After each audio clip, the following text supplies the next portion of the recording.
and the woman said, my life is available. Life is available to you. My life is available for you, Lord. My life is available. Speak to me in this place. I'll expect Jesus. My life is available to you.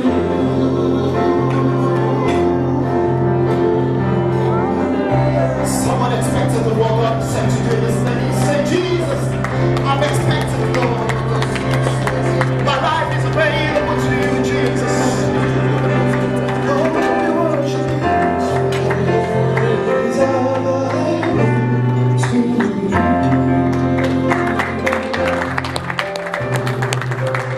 You may be seated in His presence. Hallelujah. Hallelujah. Men of the Covenant Men International. My name is Tyra Rujulu. I'm the president of the Covenant Men International in the UK. It's an honor to be able to welcome you to this wonderful event. We host this once a year, usually in March. Last year was Finding Purpose. This year, we want to discover who the total man is. And we have 5 speakers. 5 speakers who would have 15 minutes each to speak, and then we'll have questions and answers after they have spoken. We won't be interjecting or interrupting them. Once they start, we'll just roll them out. And then after their sessions, we'll have someone come and help us lead the questions and answers. Someone asked me, who is the total man? I think since CMI started many years ago, almost over 10 years ago, the question has always been, who is the total man? And I said to the person, the total man is one who haven't lost what the first man lost, the first man being Adam. He gained again what the second man, being Christ, brought. And brought it most powerfully, just like we saw or we read in John 10:10. As the devil that has come to kill, to steal, and to destroy. But I have come, that is Christ came, so that we may have life, and not just ordinary life, but to have it in abundance. So that's the total man. The total man is the one that St. John was writing to and said, beloved, I pray that you prosper, be in good health as your soul prospered. So the CMI felt, let's initiate a discussion as to who that total man is. I believe a total man is one that is not isolated. It's one that is in fellowship. It's one that networks with other people of like minds. The total man is the man that joins the fellowship in church, he joins in fellowship in businesses, he joins in fellowship with partnership, he joins in fellowship with friends and others of like mind to achieve a gainful result. That is why the speakers that we put together for this year National Breakfast are people who can help us, who can sensitize us in the things that the total man should be pursuing to be able to achieve a glorious end. The first thing that we believe a total man should be part of a network. And today we have amongst us my friend for many years, a superb networker, if you will allow me to say that, a powerful strategist. And his name is Afolabi Anju, who is going to be speaking about the power of effective networking. Afolabi is a corporate brands and communication expert with over 30 years in the field of strategic marketing and public relations. One of Afolabi's initiatives is the Nigerian British Business Forum, a platform where like-minded Nigerian business owners in the UK can strategically, and I want you to know that word strategically, work towards the building of a strong sub-economy in the UK. Someone whispered to me when I was having my breakfast that Nigerians in the diaspora sent about $3 billion or £3 billion to Nigeria last year. That is not a drop in the ocean.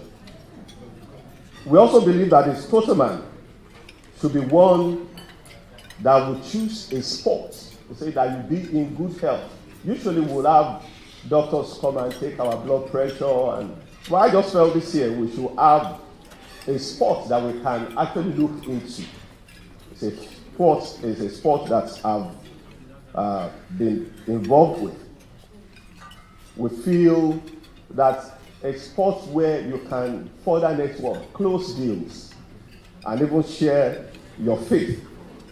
A sport that you can play till up to 80 years, I think, even 90 plus. Thank you for telling me that. So I brought my friend and my professional trainer, who is a professional trainer in Arkley Golf Club, which I belong to, Kevin Evans.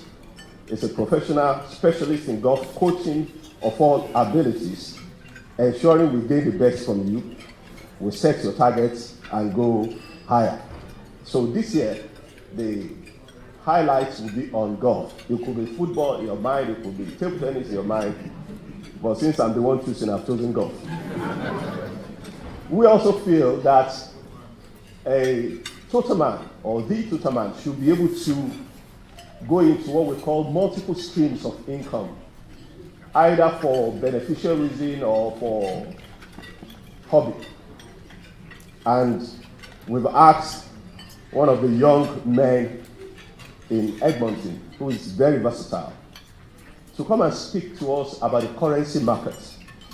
It's a niche market, it's not something that you can just dabble into. So we've invited Laga Iwuga. Is the founder of the True Economist, a concept dedicated to helping people use their time to increase their value. So apart from the 9 to 5 or the business that you do, you can also tap into that knowledge.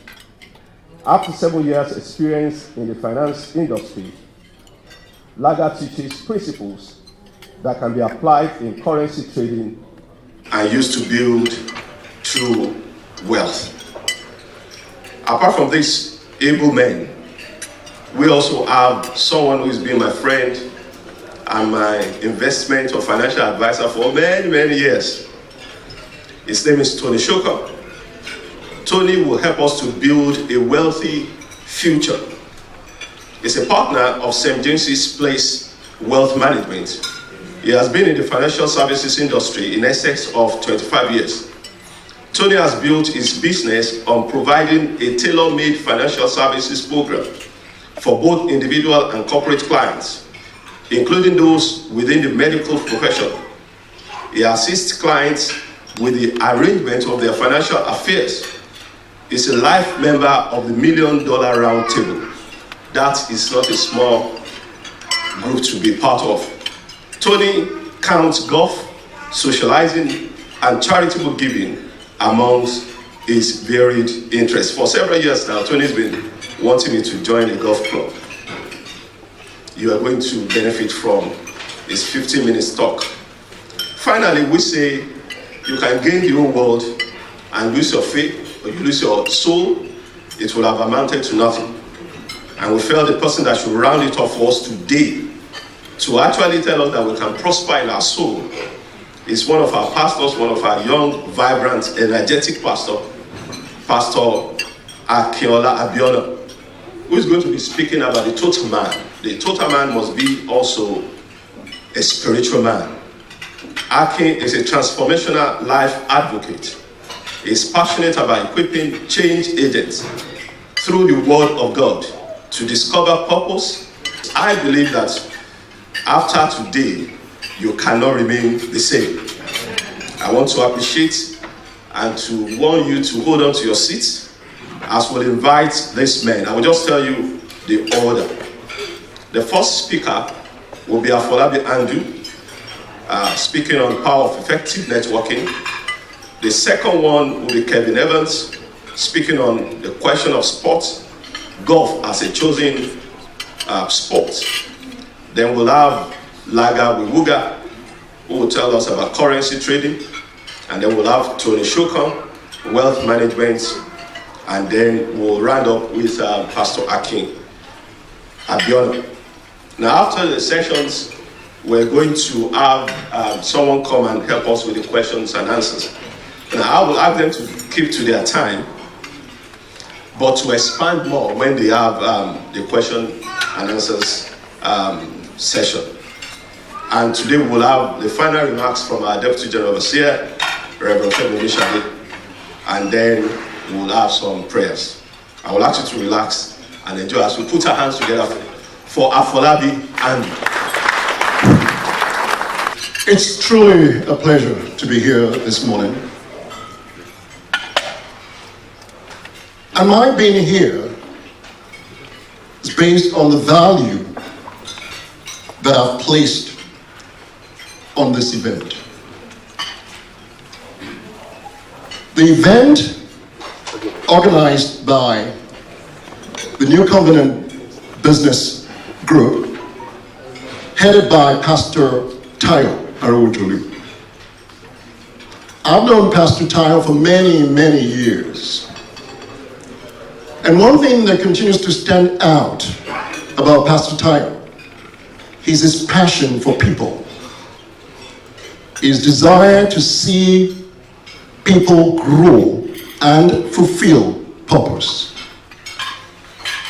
I flew into London just 2 days ago by virtue of this invitation. It's supposed to be in the ancient old city of Ibadan, where I was having a ball. 18th century environment, but I was enjoying it. But the moment Pastor Tayo called me, I placed value on the gathering this morning. In 1990, to be precise, I set up an organization called the Contact Club. The purpose of the Contact Club was to bring together members of the African and Caribbean community, to bring them together to start to do business. And what was the purpose? Simply because it was evident that during that period, they were largely marginalized. And I felt that in us bringing together our resources, our expertise, and start to network will ultimately be in a position projecting so many years ahead, formidable community. Alas, we managed to survive this exercise for about, say, 10 years. And it wasn't going anywhere post that period. And why wasn't it going anywhere?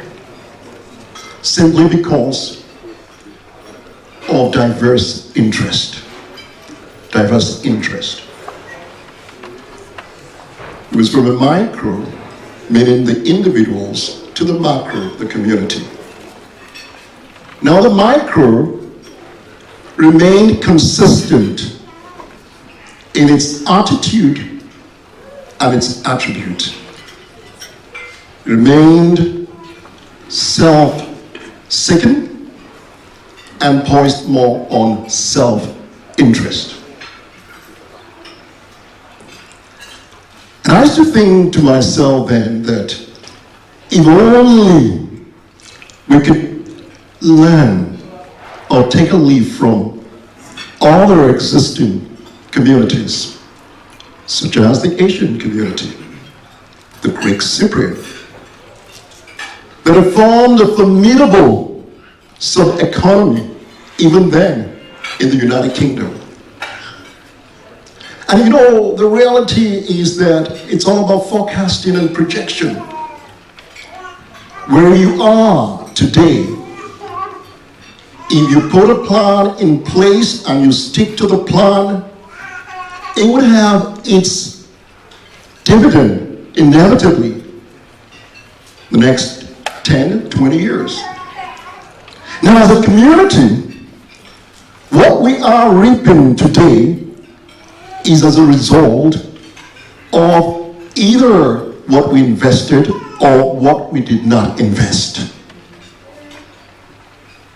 We were committed as a body. We stayed on track. But like I did say, it all then boiled down to that same old story. What is it in there for me? For as long as a people, we have that attitude, it's an attitudinal issue. We will continue to remain relatively strong within our own little enclaves. That's micro. But on the macro front, as a community, it is not a curse. These are facts of reality. Will remain potentially irrelevant. We see it today, even in politics. We see it in industry. The African strength is so small in comparison. So I thought that will be a useful point for us to ponder over. And I'm hoping that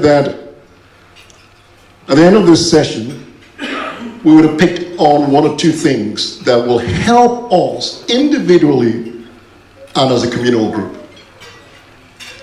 But let me also sidestep slightly. It has a lot to do with you as an individual. The vision you have for yourself in terms of where you're going and how you want to attain that particular goal would require a number of key factors. Pastor Tayo, good example. He remained and still stands consistent. This is not the first time that I'll speak at the New Covenant's Businessmen's Breakfast. I spoke once, I believe, probably about 15 years ago or so. And this is a true testimony of someone who has taken a position to continue to build on what God has placed in his hands. God has placed so much in our hands. There's a lot of giftings in this room, so much potential. And it just reminds me of that lethal weapon, the pistol, loaded with its bullets, placed in the center of the table. And when we look at that gun, and what do we say? It is potentially lethal. Not until that gun is picked up and the trigger is pulled, it will remain potentially lethal. Not until we step out, not until we believe in our hearts that we are more than able, not until we recognize who we are. Because I feel at home this morning, because I believe that I'm with brethren. The giftings and the grace God has placed upon us to enable us to fulfill purpose. And purpose we must fulfill. Purpose we must fulfill. Anything contrary to that, you would have cheated yourself. And cheated yourself in no small way. The greatest fear, the fear of failure, the fear of the unknown. I've failed a number of times.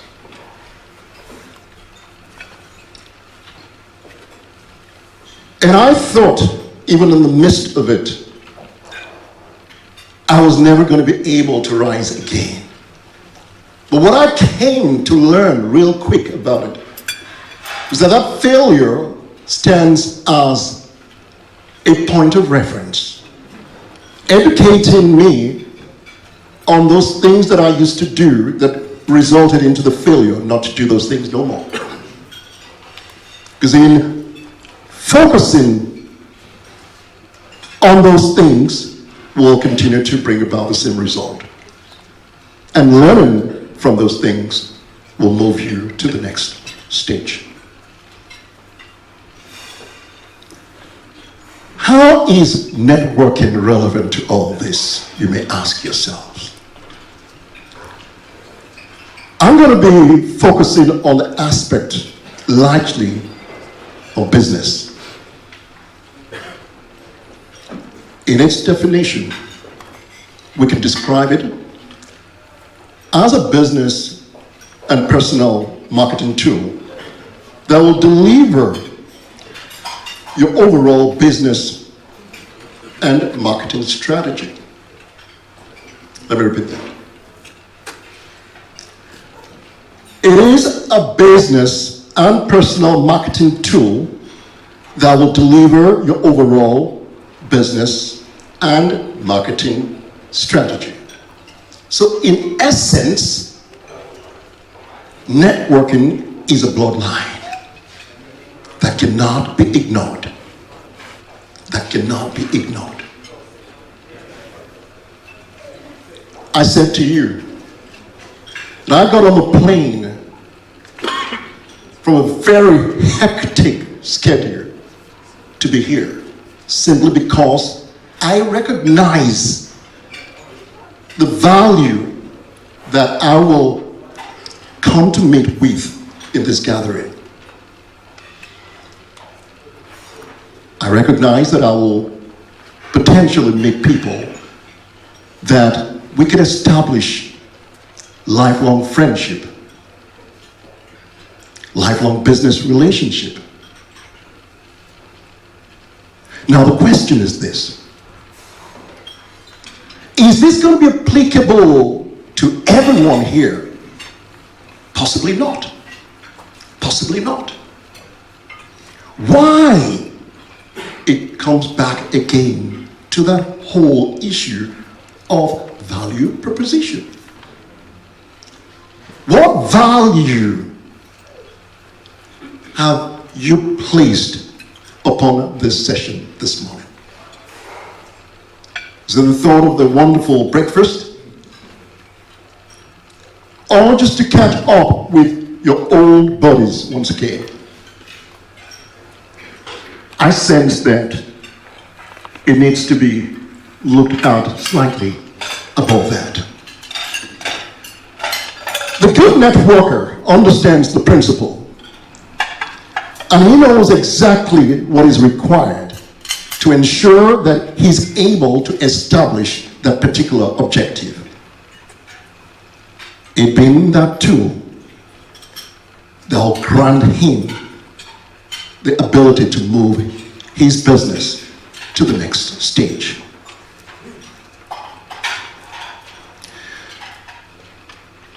Is networking ideal for everyone? Yes, to a large extent it is. But to be more specific, I'll just highlight a number of sectors. And if you are, or it so happens to be a part of the sector, please pay a little bit more attention. The first group, I'd say, people involved in consultative selling, trusted advisors in the financial sector, insurance, key account management programs.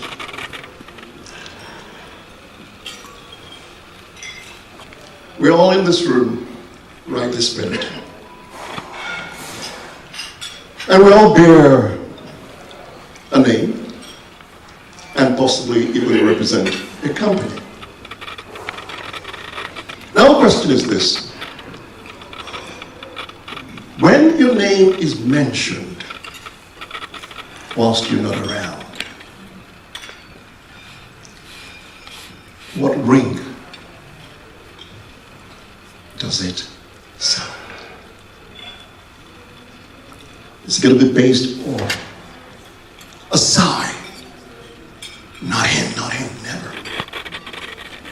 Or a brand that will equate into an instant interest. Now let me cite a narrative here, or a brief story. This is a discussion going on between two people. It's a project manager handling a massive construction scheme. And he's talking to a colleague and said, "We really don't know what we're going to do. Do you know that Shegun has given us his letter of resignation? And we're in deep trouble as a result of this. We don't know what we're going to do. A whole lot depends on Shegun." And the chap, in his response, said, "Oh, that is rather unfortunate. But I know a chap called Laulu. Laulu is not only a brilliant engineer, but his reputation is such that I can vouch for." Please note, Laulu was not in that conversation. He wasn't in there. But his brand was speaking for him in that room.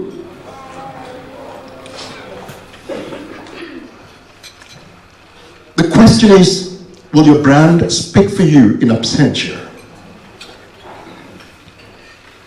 We look at networking in broad terms, meeting with people, exchanging cards like I asked you to do. But it's way, way, way, way beyond that. In terms of your professional reputation, will people vouch for your integrity? Will they vouch for your expertise? If you're going to pick on one aspect of what I'm sharing, or still going to share with you today, please, I appeal to you. In whatever you do, your name, particularly in that existence of business, is your biggest collateral. You will fight. You will take a tenacious position. You will be aggressive. And you will resist every form and anything that will bring a smear to that name.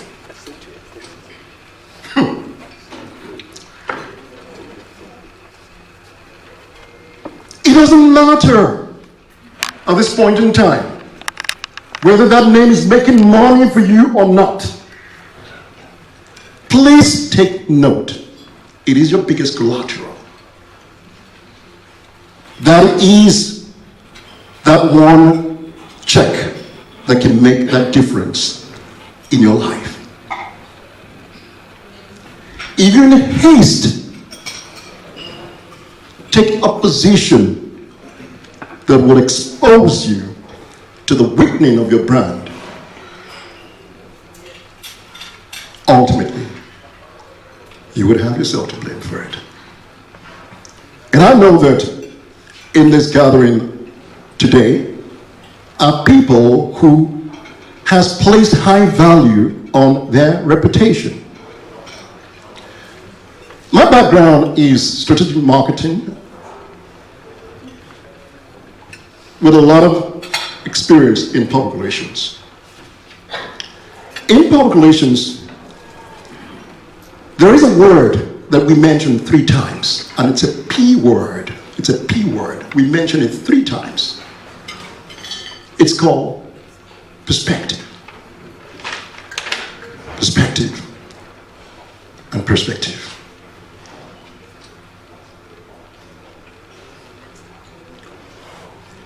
How do people see you? What's the perspective on you? That is what it's all about. I know that my time is running out. There's a whole lot that I'd love to share. But just in that principle, I'll just stay on that.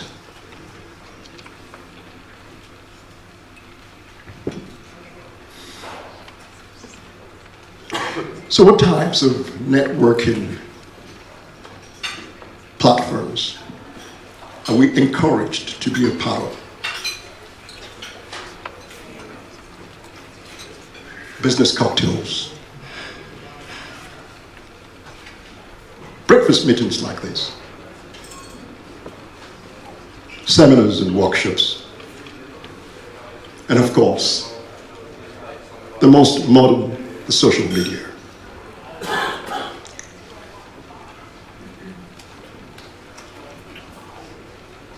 Ladies and gentlemen, as I'm just about to round up, I want to leave 1 or 2 things with you on this note. And it's just a principle. At such gatherings that you would attend, it's not so much your high quality business card, your impressive looking business card, that'll cut the deal. It really isn't. Neither is it that awesome deal that you want to push because you know that the chap who more than likely can assist will be at that gathering. Most important lesson is the value that you're ready to give. The mindset must not be what I want to take. You've got to be more conscious on what you want to give back. Ladies and gentlemen, good morning. Right, good morning. Firstly, thank you very much for inviting me here today.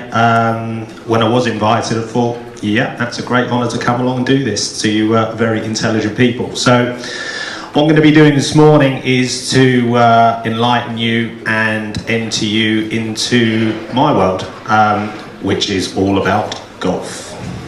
Okay, just initially, if I can get you to raise your right hand if you play golf.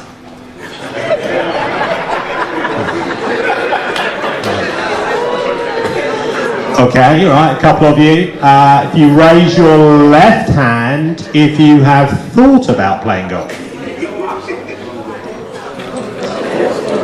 Okay. Right, hopefully by the end of this, then, if I ask that question again, then all those left hands should go up if you didn't put your hand up in the first instance. Right, okay, so firstly, who am I? Well, my name's Kevin Evans. I am the head golf professional at Arkley Golf Club, which is based in Barnet, Hertfordshire. Anyone know it? Yes. Yeah, perfect. Anyone been there? We'll come to that bit. Right, okay.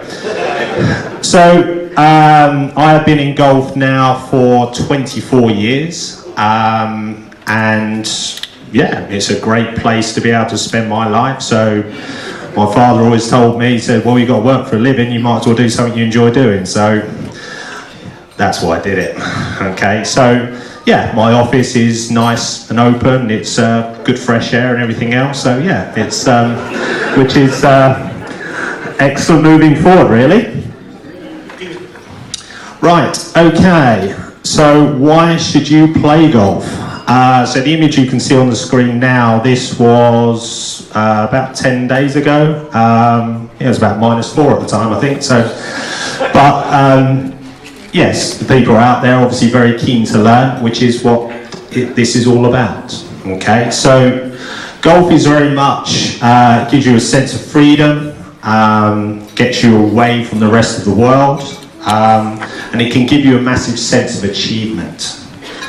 That's the biggest feeling that I need to convert to you, so you feel when you're out there doing it, you are achieving, okay?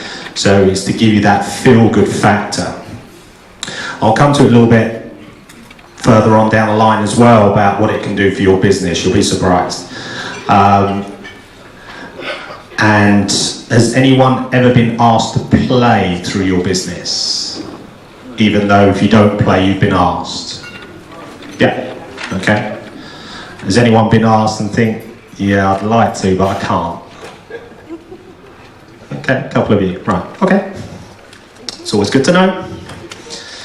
Right, why I love this game. Okay, you just about see my house there in the background? Not really, no. I've got to work towards it, but there we are. So, as to what you're looking at there, this is a place I went to twice last year. Anyone, any idea where that is? That is in Scotland. That is Loch Lomond, which, yeah, it's a very nice place. If you ever get a chance to go there, don't even think about it. Go. Okay, it is absolutely breathtaking. So it's from doing that, places like this is the kind of places you can get to visit. Okay, I know particularly who I went there with. He takes clients to there. He gets results every time. I wonder why, but it's a case of there from doing that. Then yeah, I mean the gentleman himself. Then I think he's only just turned 48. He's now just retired, so he's done all right. But it's giving you from there, from the game, it is an addiction, okay? So it'll actually take you out of your office and you can actually construct things and do business on a golf course instead, which is a different way of doing things. Right, how do you start? Well, there's various different ways you can do that. You can do that on a one-to-one basis. So from me teaching you, okay, so just me and you, that's it, okay? Other people prefer to do it as a group, okay? So you can have 2 of you can have 3 of you, 4, 5, 6, okay? So if you wanted to do it as a team building exercise, I've done plenty of those before. It's very good to do that, and you can invite clients along as well. So literally from you doing that, it's in a fun environment as well, so don't make it just dead serious. It's making sure from there you are enjoying the whole experience, okay? So from you doing that, it's great for you. It seriously is. It works. So it's making sure from there. So again, imagery you can see there. This is where I had to go to Spain about a month ago to take a group of people, things I have to do.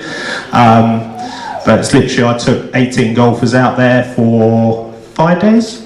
So it was a case when it was about -2 over here. Went over there, and as you can see, it was quite sunny. So, which is, it's a good way to learn as well. So in the off season, it's always good to do that. Some of you might go skiing instead, but you should do golf instead, much better. You can't break your legs or arms either, which is always good.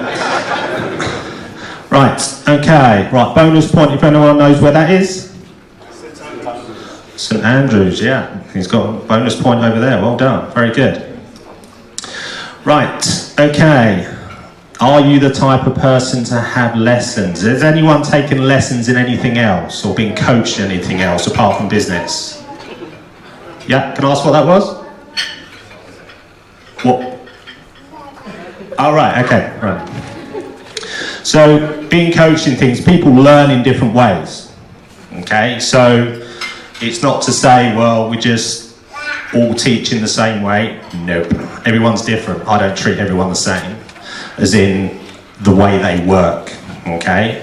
So as one person will receive something to another, it's totally different, okay? Which is, from there, as you see something to learn it, you need to feel it as you do it, okay?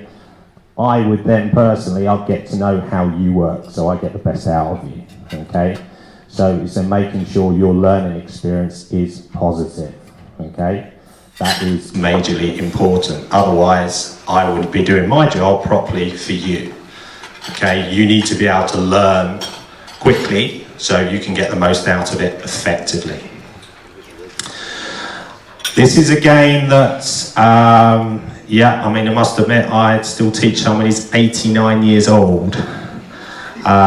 He's still learning. So it's a case thinking, crikey, can he still walk round? Yeah, absolutely. He still plays 3 times a week, which is, yeah, fit guy. But it's a case of, some people think, well, golf's not really a sport, you don't really do much. Well, if you're walking around a golf course, that's 4 miles minimum. That's if you're walking in a straight line, of course. So it's making sure from there, as you're doing things, it is good for you. Fact, golfers live longer. I'll let you write that one down. Right, okay, so what does golf give you and your business? Fact, 80% of business deals are clenched on the golf course. Did anyone know that? Yeah, perfect. That's the end of the talk, really. But yeah, it is making sure, I've mentioned there before, it's to give you identity of that. Your client goes out and he enjoys his day and plays really well. Whatever you go out with your client for, you're probably going to get it, okay? So you've achieved what you wanted to do for that day, okay? If they have a bad day's golf, then just get them in the bar quick. That's the other way of adjusting that one, okay? But if you're up on the constraints of that, that's all very good, okay? Another Spanish trip there. So this is one of those questions, is golf for you or is it not for you, okay? It's always one of those things you can find out. But right now, if you've not played before, you've now got your first golf lesson coming up literally in 10 seconds, okay? So if you wish to participate, you can. If you want to remain sitting in your seat as you do that, you can, it's up to you. I won't pick you out or anything, so you're not standing up, so it's fine, not right now anyway. So for your first golf lesson, just to show you that everyone has it in them, we're going to do this right now, okay? So, if you'd like to stand up for me, I shall take you through it.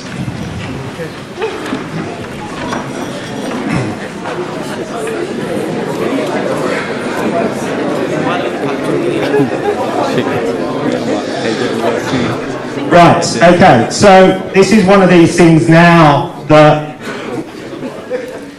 you might feel a bit stupid doing this, but not really, it does work, okay? So this is to get you doing this. So, what I want you to do now, you need to be standing so you're now facing that wall, okay? Now, as you're standing, what I'd like you to do is from here now, keeping your legs straight, okay? I want you now to put your hands onto your hip bone, okay? Everyone find their hip bone? Just here, if you're not sure, okay?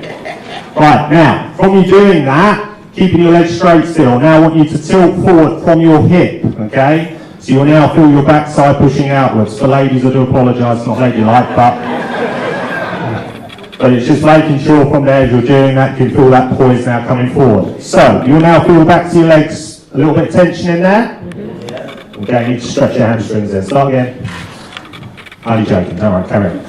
Right, okay, now, from you doing that, now just let your arms hang down in front of you, nice and relaxed. Okay, and now just a very slight bend of your knees. So from your position that you're now standing in, you'll feel your pressure a little bit more towards the balls of your feet. Okay, so you're now balanced.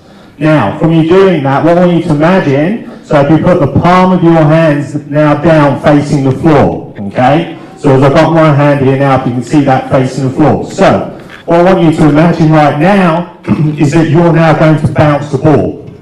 Okay, but the way you're going to do that, you're going to now use your legs, not your hands and arms. So you're like that, okay? That's ensuring from now, as you're standing, now you feel stupid, don't you? But now, as you're literally doing that, you've got the insurance now, you're using your body, not your arms, okay? This is key to golf, using your body, okay? Now, you can now stand up and you can now turn to face me. Feeling good? Yeah. Fantastic. Right, okay. Now, the first part from here. So let's say, for instance, that as you're standing, you want to now hit a golf ball basically through that screen to the wall the other side. Okay? Now, for us to get that ball up into the air, that is a very simple motion. Okay? If you're left-handed, you need to do it the other way around to what I'm going to show you. Alright? So, What you now need to do, right arm, just put it into your body like that. Okay, so you've got your right arm into this position. Yeah? Now, as you were bending forward before, okay, here. So what you're now going to do is you're going to now imagine you've got a ball in your right hand, or your left hand if left-handed, okay? And you're now going to throw the ball, so if you're standing this way to me, your right hand, as if you're going to throw a ball to that wall, okay? If you're left-handed, you go that way, all right? So, as you're going to do that, you're just going to go there, like that way, you can move through. So your body's now moving through, okay? It's not just a swipe with your arm, okay? So make sure you don't punch the person in the face next door to you, okay? So, as you're doing that, moving through, okay, straight away now, you've now started creating a golf swing, okay? So basically your right hand, your wrist from here, as you do that, that's going to send the ball up in the air, okay, straight away. Okay, so if I had a club now just in my right hand doing that, so it hinges back, through, okay? So if you're doing that, can I hit ball one-handed? I can, I'm that good. But it's just making sure as you're moving, okay, that is your body controlling your motion, okay? That is what's important, all right? So it's not to feel from here standing, just your arm doing that. Because if you did that, your ball's going to go along the floor to the left, okay? We don't want to see that, okay? So that's just making sure from there.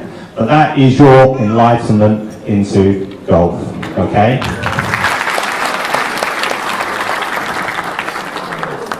Just a show of hands before I start, how many of you trade at the moment? Yes, I met a gentleman there that works for a hedge fund, so probably a very good guy to speak to after this. Who has ever thought about trading? Okay. When I got told that I was going to speak today, given the theme, it was very significant, and I'll tell you why. Today, on 10th of March, 8 years ago, after 7 years in investment banking, I'd lost my job. I had to move out of the flat I was living in, had more debt than I did in savings, and I was probably at the lowest point in my life, 8 years ago today on the 10th of March. Fast forward, God has totally transformed my life, and I can only be grateful for that.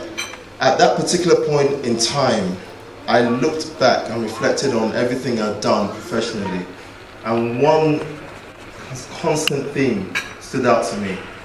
I had been spending my time exchanging it for money.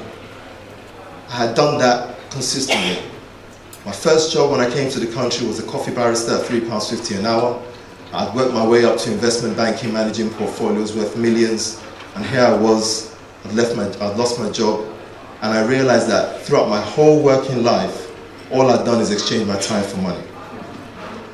And every year since then, I made myself a promise that I would never do that again. I would use my time going forward to increase my value.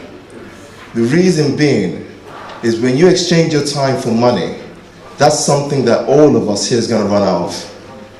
When you use your time to increase your value, society will reward you for that regardless of your age, professional background, or whatever status you are. The reason why currency trading is so important is because it can serve as a very powerful tool for anyone that's serious about learning it to do that.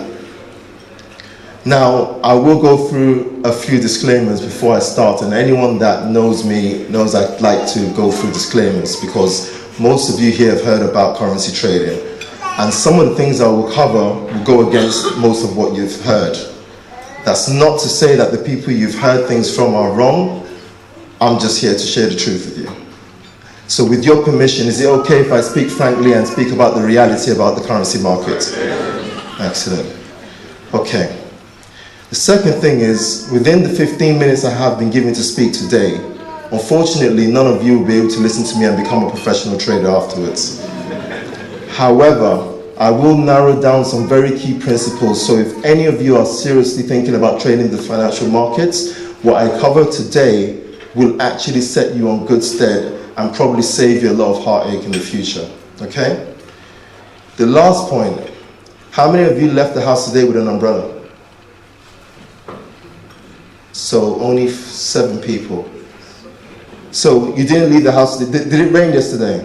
Yes. Okay, but 95% of the room came here without an umbrella. So you have made a conscious or subconscious agreement that if it rains, you're going to get wet. You have, right? Yes. Now,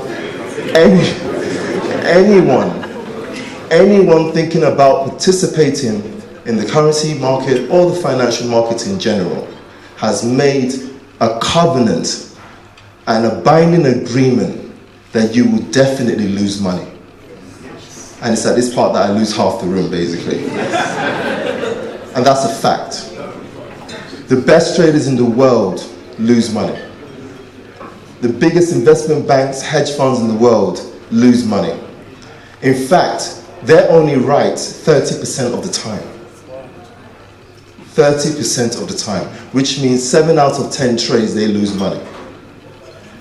So today, I'm going to cover things that you may not have heard about currency trading, but I emphasize that if there's one thing you take from today, is that trading is a tool that is used to increase your value over time.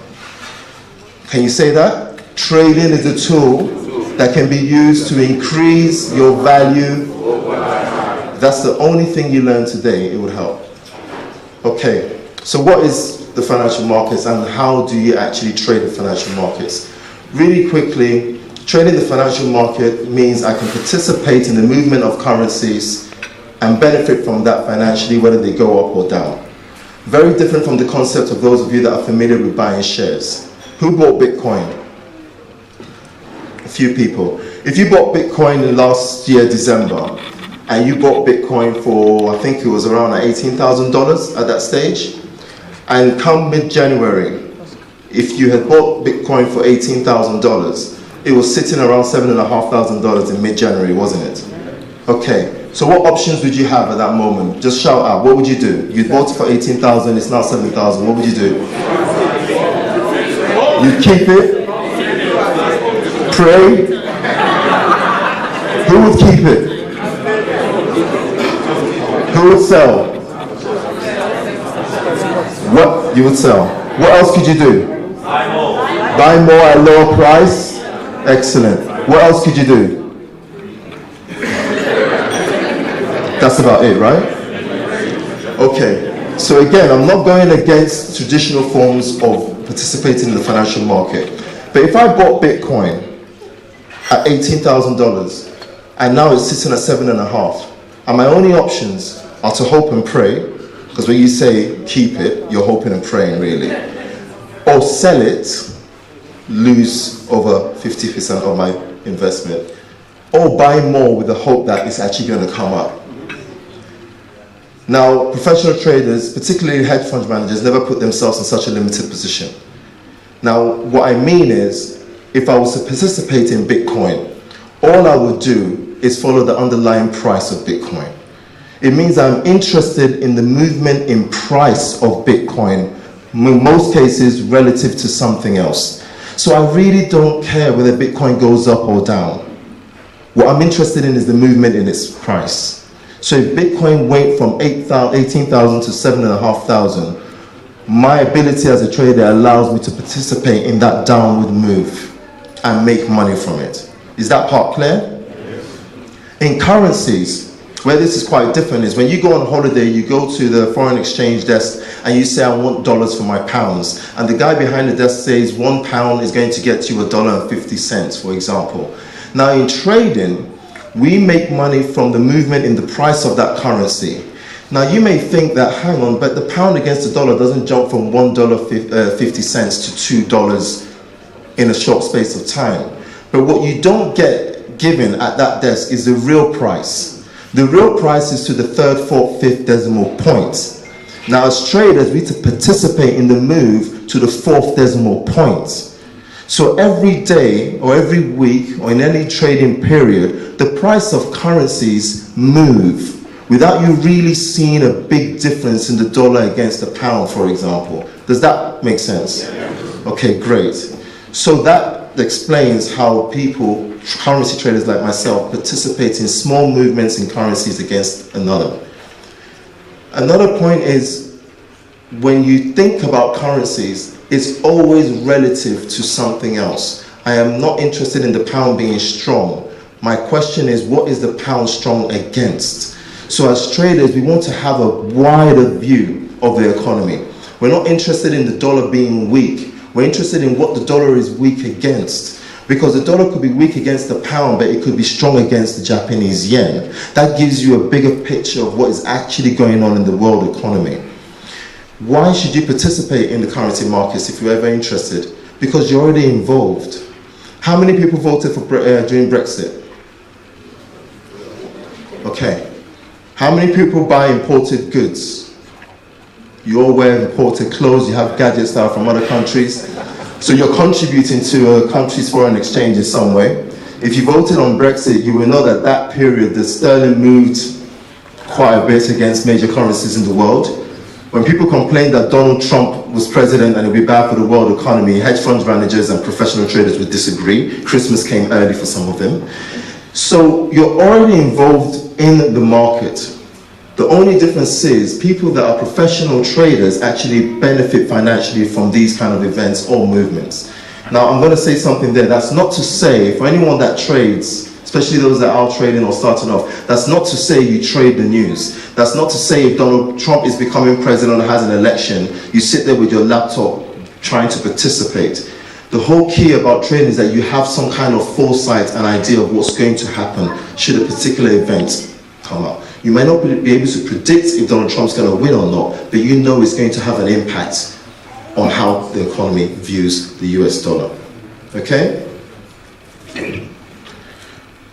Now, trading is not for income. And many people are disappointed when I say that. Because when I sit down and give consultations and I say, why do you want to trade? The first thing, 90% of the time, people tell me, I want to trade so I can earn a bit of extra money. I want to trade so I can supplement my income. I want to trade so I can leave my job in 6 to 7 months' time. I don't like my job, so I want to trade and have something that's going to give me the time I need to do what I like to do. I'm sorry, trading won't do that. No professional trader in the world doesn't have a wage. All the hedge fund managers, they get paid a wage. The hedge fund managers that have people in their platform or on their floor working for them all get paid a basic salary. The investment bankers that you know are not actually real traders. All they're doing is executing orders. When a hedge fund manager has a fund that he's taking care of for his clients, he charges an asset under management fee. That is his salary. So trading is not for income. The reason why trading isn't for income is because you cannot dictate to the market what you want from it. To say trading is for income, the gentleman here might want £2,000 a month. The other one might want £5,000 a month. Someone might just be happy with an extra couple of £100 a week. That is you telling the market what you want from it. And the financial markets don't work that way. The financial markets tell you what they give. If you're interested in trading the S&P 500, you should know that that index has not actually delivered more than 2% over a given period, even if you go back 50 years. So if you're looking for something like that to give you 20%, then you're in the wrong game. So understand that whatever it is that you're doing, for those that are interested in participating in the currency market, trading is a tool that can do what? Increase over. Emphasis on increasing your value over time. No trader wants to get rich quick. So I'm sorry if I'm letting most of you down here. No trader wants short-term gains. They want consistent, easy wins over a long period of time. They want their profits to outweigh their risk. Now, on that point, I'm going to ask you guys a question. If you had £10,000 and I asked you to take £1,000 risk with the view of getting £6,000 within a month. What's the risk here in percentages? 0.5. What's the gain here? 2%. We always think in percentages. We never think in money. Traders always think in percentages. So if my risk here is 10%, and I told you that even the best traders, the hedge funds in the world, are wrong 70% of the time, what happens if you're wrong 7 times in a row?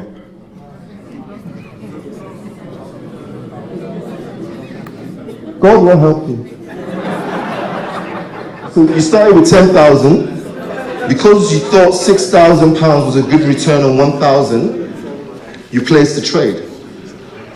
What if you're wrong 10 times in a row? Because when I say 7 out of 10, it doesn't mean every 8th or 9th trade is win. You can lose 30 trades in a row. The average is 7 out of 10. 70% of the time they're wrong. It's an average. So if you trade 10 times and you're wrong, your money is gone. How many times do you have to lose your £1.50 for your £300? 600 times. 600 times. You have to be very unlucky or really not know what you're doing. Really. What's the return? 2%. Amen. Amen, my brother. It is. 2%. Do you know most of you have your money in financial institutions that don't even pay you 0.5%? But yet we look at 2% like it's nothing. I just said 2% in a month. Any trader will bite your hand off for 2% in a month. I defy anyone in the financial industry, and I don't care how long they've been there, to sit here and tell me they will turn down 2% consistent returns in a month. Because that's 24, 25% a year. And any hedge funder that is managing a portfolio for his clients and says, I consistently deliver you 25% in a year, will get clients. They will bite his hand off. He will have to force them out the door. And I need us to start thinking about that, not just because of currency trading, even in our everyday lives. We disrespect money because we don't think of money in the way it should be thought about. You think in percentages, then you understand. And before you go and buy a pair of shoes, you may equate to about 30% of your income. You might think twice. You might just think twice. And it is no different with currency trading. So again, look, my passion here today is to enlighten you and offer an alternative view to currency trading. There are enough people out there outside this room that will tell you 150 million things that you'd like to hear about currency trading. There's enough of them there. So again, as I said at the beginning, it's okay if I speak about the reality. Okay. So, you understand that we think about risk first and not profit. Very important. Now, if you had £10,000 and your trade was up £6,000, forget this example. You have a £10,000 balance, your trade is up £6,000. You're looking at the trade is active. It's saying £16,000. What would you do? You take the money. Who will take the money? Not all. Some will take, you take some and reinvest. Now remember, when you're trading, some of it is it's live, so it's not like shares. You're not calling the broker to sell and then buying shares. It's active. So literally you can close that trade right now. You can do whatever you want. It's real time. Now if your trade was down £500, £6,000, whatever the amount, what would you do if it was down £6,000, just out of argument's sake? And it's live. So when I say it's down £6,000, it's going from 6,000 to 6,100, 6,500. It's moving live. How many of you would sell? How many of you would reinvest? Do you know what common mistake people make when they start off trading? Is that they invest more when they're losing and they're quick to take profits. There's not many people here that will see the trade up £16,000 and not take the money. What traders do when they're wrong is that they minimize their risk. If I place a trade and I'm down 2 or 3%, I look at what else I've got in my portfolio and I have to reduce my exposure. Immediately, that's the first thing I think about. I pull back. If I go into a trade and I'm up, I become quite aggressive in the trade. Because I said we're only right 30% of the time. So for us to be profitable, what does that mean? Your 30% has to outweigh the 70%. So when you're right, you need to be right. You don't sit at a trade that you're right at £6,000 and take the money. If the trade is going in your direction, you double your position down when you're right. When you're right, hedge fund managers, they're aggressive. You double down your position. So the £6,000 becomes 12 or 10, whatever the case may be. You don't pat yourself on the back when you're right and say, oh, that was a good trade. You don't do that. So that's another thing I need you to think about. We minimize and become more cautious when we're wrong and become a bit more aggressive when we're right. Okay? How am I doing for time, please? I've announced the signal. Excellent, thank you. Right. I'll pick a couple of more points and then I'll have to close. And then if there's any questions afterwards, please pull me aside. My details are also there. You can email me if you don't get a chance to actually ask me a question today. I'll be happy to speak to anyone if they need more information. But let me end on a couple of points. You can't trade every day. So for those of you that want to start trading, you cannot trade every day. Again, the professional traders in the world, what they do is 80% of the time the market is asleep, really. And we call it the beast, it's asleep. And what that means is that 80% of the time what you're doing is portfolio trading. It means you have a big, massive or diverse exposure to a few number of assets, and you're letting that run for a month to 2 to 3 months. And then every now and again something happens or something changes that makes a movement in price, and then you switch to day trading. What you don't do is open your laptop every single day and think, what trade am I going to do today? What trade am I going to do today? I want to make money today. Or where's the opportunity? The market tells you when there's an opportunity. And when you miss an opportunity when you trade, don't go chasing after it. When you're at a train station and you miss the train, do you run on the tracks and start chasing the train? If anyone did that, would you not think there was something wrong with them? Even if the next train was delayed for an hour, when you see that train going, do you run after? I know people run after the bus and I've seen them fall down and stuff. That's what happens in trading. You can't run after opportunities. If you've missed opportunity, you've missed it. But I guarantee you in the financial markets, there is always a trading opportunity. The best traders in the world don't capitalize on even 50% of the opportunities out there. Okay? So the last thing I want to touch on is leverage. Who owns a property? Who has a mortgage, should I say? So when you have a mortgage, what happens? You go to the bank and you give them £20,000 or £30,000 of your hard-earned money that you saved up over God knows how long. Yeah? And what do they give you in exchange? A £300,000 debt. That's the reality, isn't it? Let's not sugarcoat it. Yeah? I'm not saying property is bad. I'm just saying you saved up £30,000. You went to the bank and they gave you £300,000 debt. Yeah? The mortgage means debt until life. Engagement, mortgage, debt until you die. That's what a mortgage stands for, by the way. So when people tell me that they're investing in property and they have a mortgage, you need to think very carefully of what that means. Your 30,000 gives you leverage. That's what it does. It gives you leverage to £300,000 worth of debt. What you do with that leverage is a different matter. So the people that invest in property use that leverage wisely. It's no different in trading. Every broker should give you leverage. They give leverage up to 25 to 1, by the way. For those that are just starting off, if you go into trading without understanding leverage, it's like giving a loaded gun to a baby. So please, don't go there and start abusing leverage. So let's say you have £10,000 and the leverage was 4 to 1. You had 4 to 1, let's be reasonable, 4 to 1. What did that give you? 4 to 1 to £10,000? 40,000, yeah? And let's say you're a good trader, you're 25% a year trader. On average 2% a month, give or take. Some months you'll be up 8-10%, some months you'll be down, but we average it out throughout the year, you're 2%. So that means your £10,000 gives you access to £40,000 of trading. At 25%, what's that? £10,000. At the end of year 1, these are your years. So now how much do you have? £20,000 at 4 to 1 gives you access to what? £80,000 worth of leverage. At 25%, what's that? £20,000. How much do you have at the year 2? 40,000.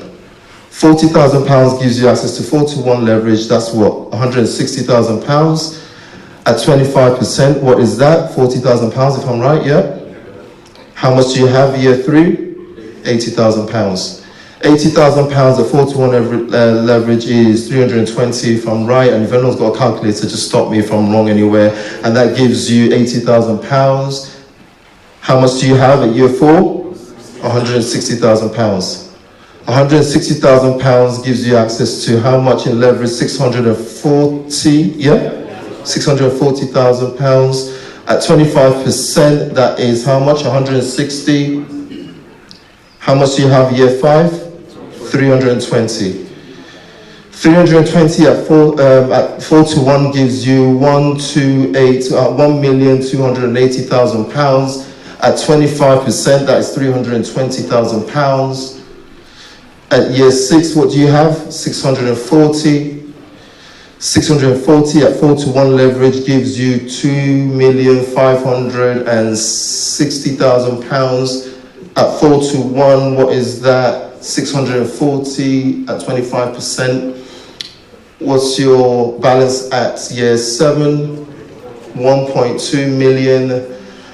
1.2 million at 4-to-1 gives you how much? 4.8. Are you sure? No? That's 5.1, isn't it? 5,180,000. Is that not right? What's 25% of that? How much do you have?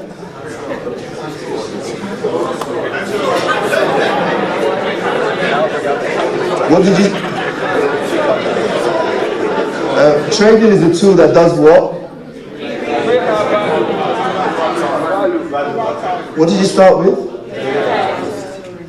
What year is this? Where are we here? The beginning of the 8th year. You have over 2 million. That's a good point. The numbers never lie. You have to be a 2% a month trader if you deliver 25% a year.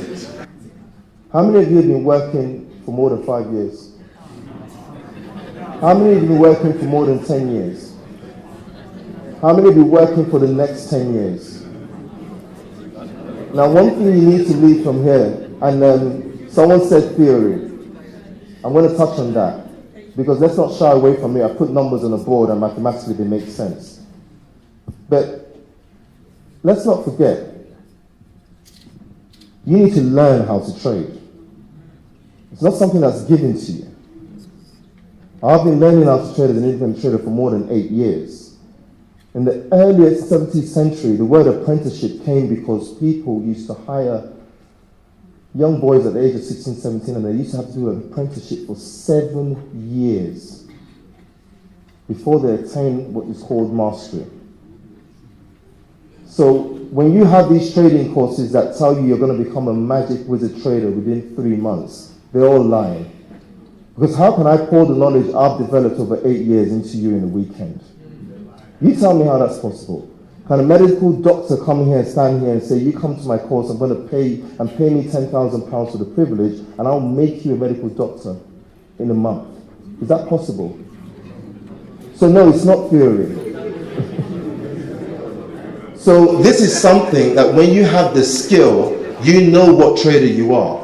You know if you're a 10% a year trader, you know if you're a 20% a year trader, you know if you're a 15% a year trader. And this applies because numbers don't lie. And if you don't treat your trading account for income, that's what happens. And anyone that understands compound interest knows it's the 8th wonder of the world. I really appreciate all of you here listening today. I know I'm out of time. I hope I've added value to your time today. Thank you very much. I'm going to tell you a little bit about my processing and my life.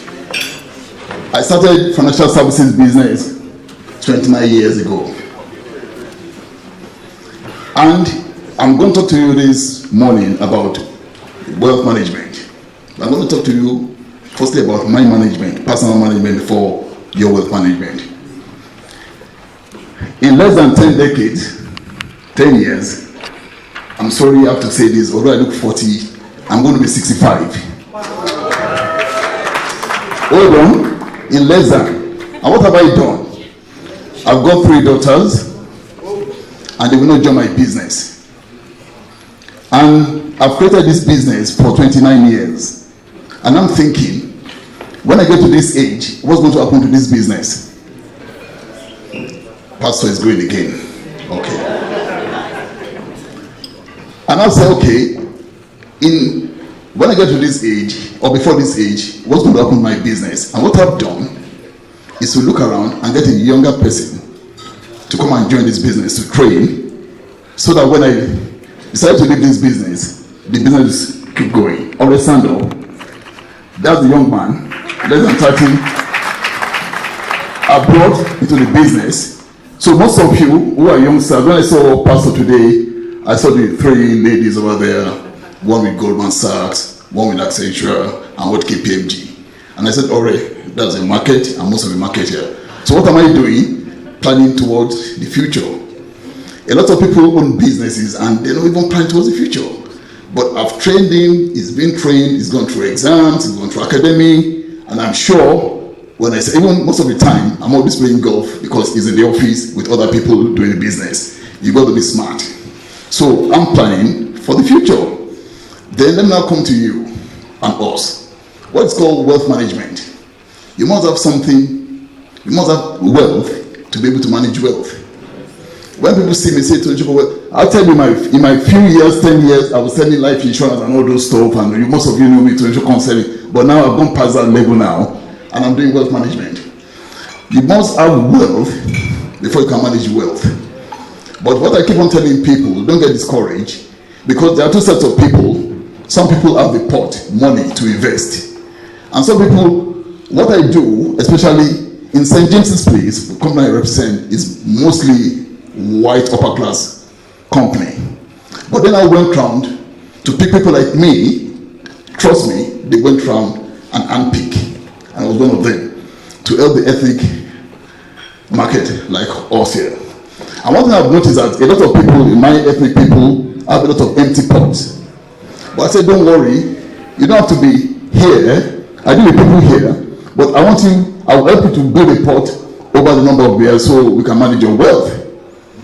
So I don't discriminate at all, because I know most of us are 2nd generation Nigerians here. Maybe some people, their parents came in the 50s, 60s, they went back to Nigeria.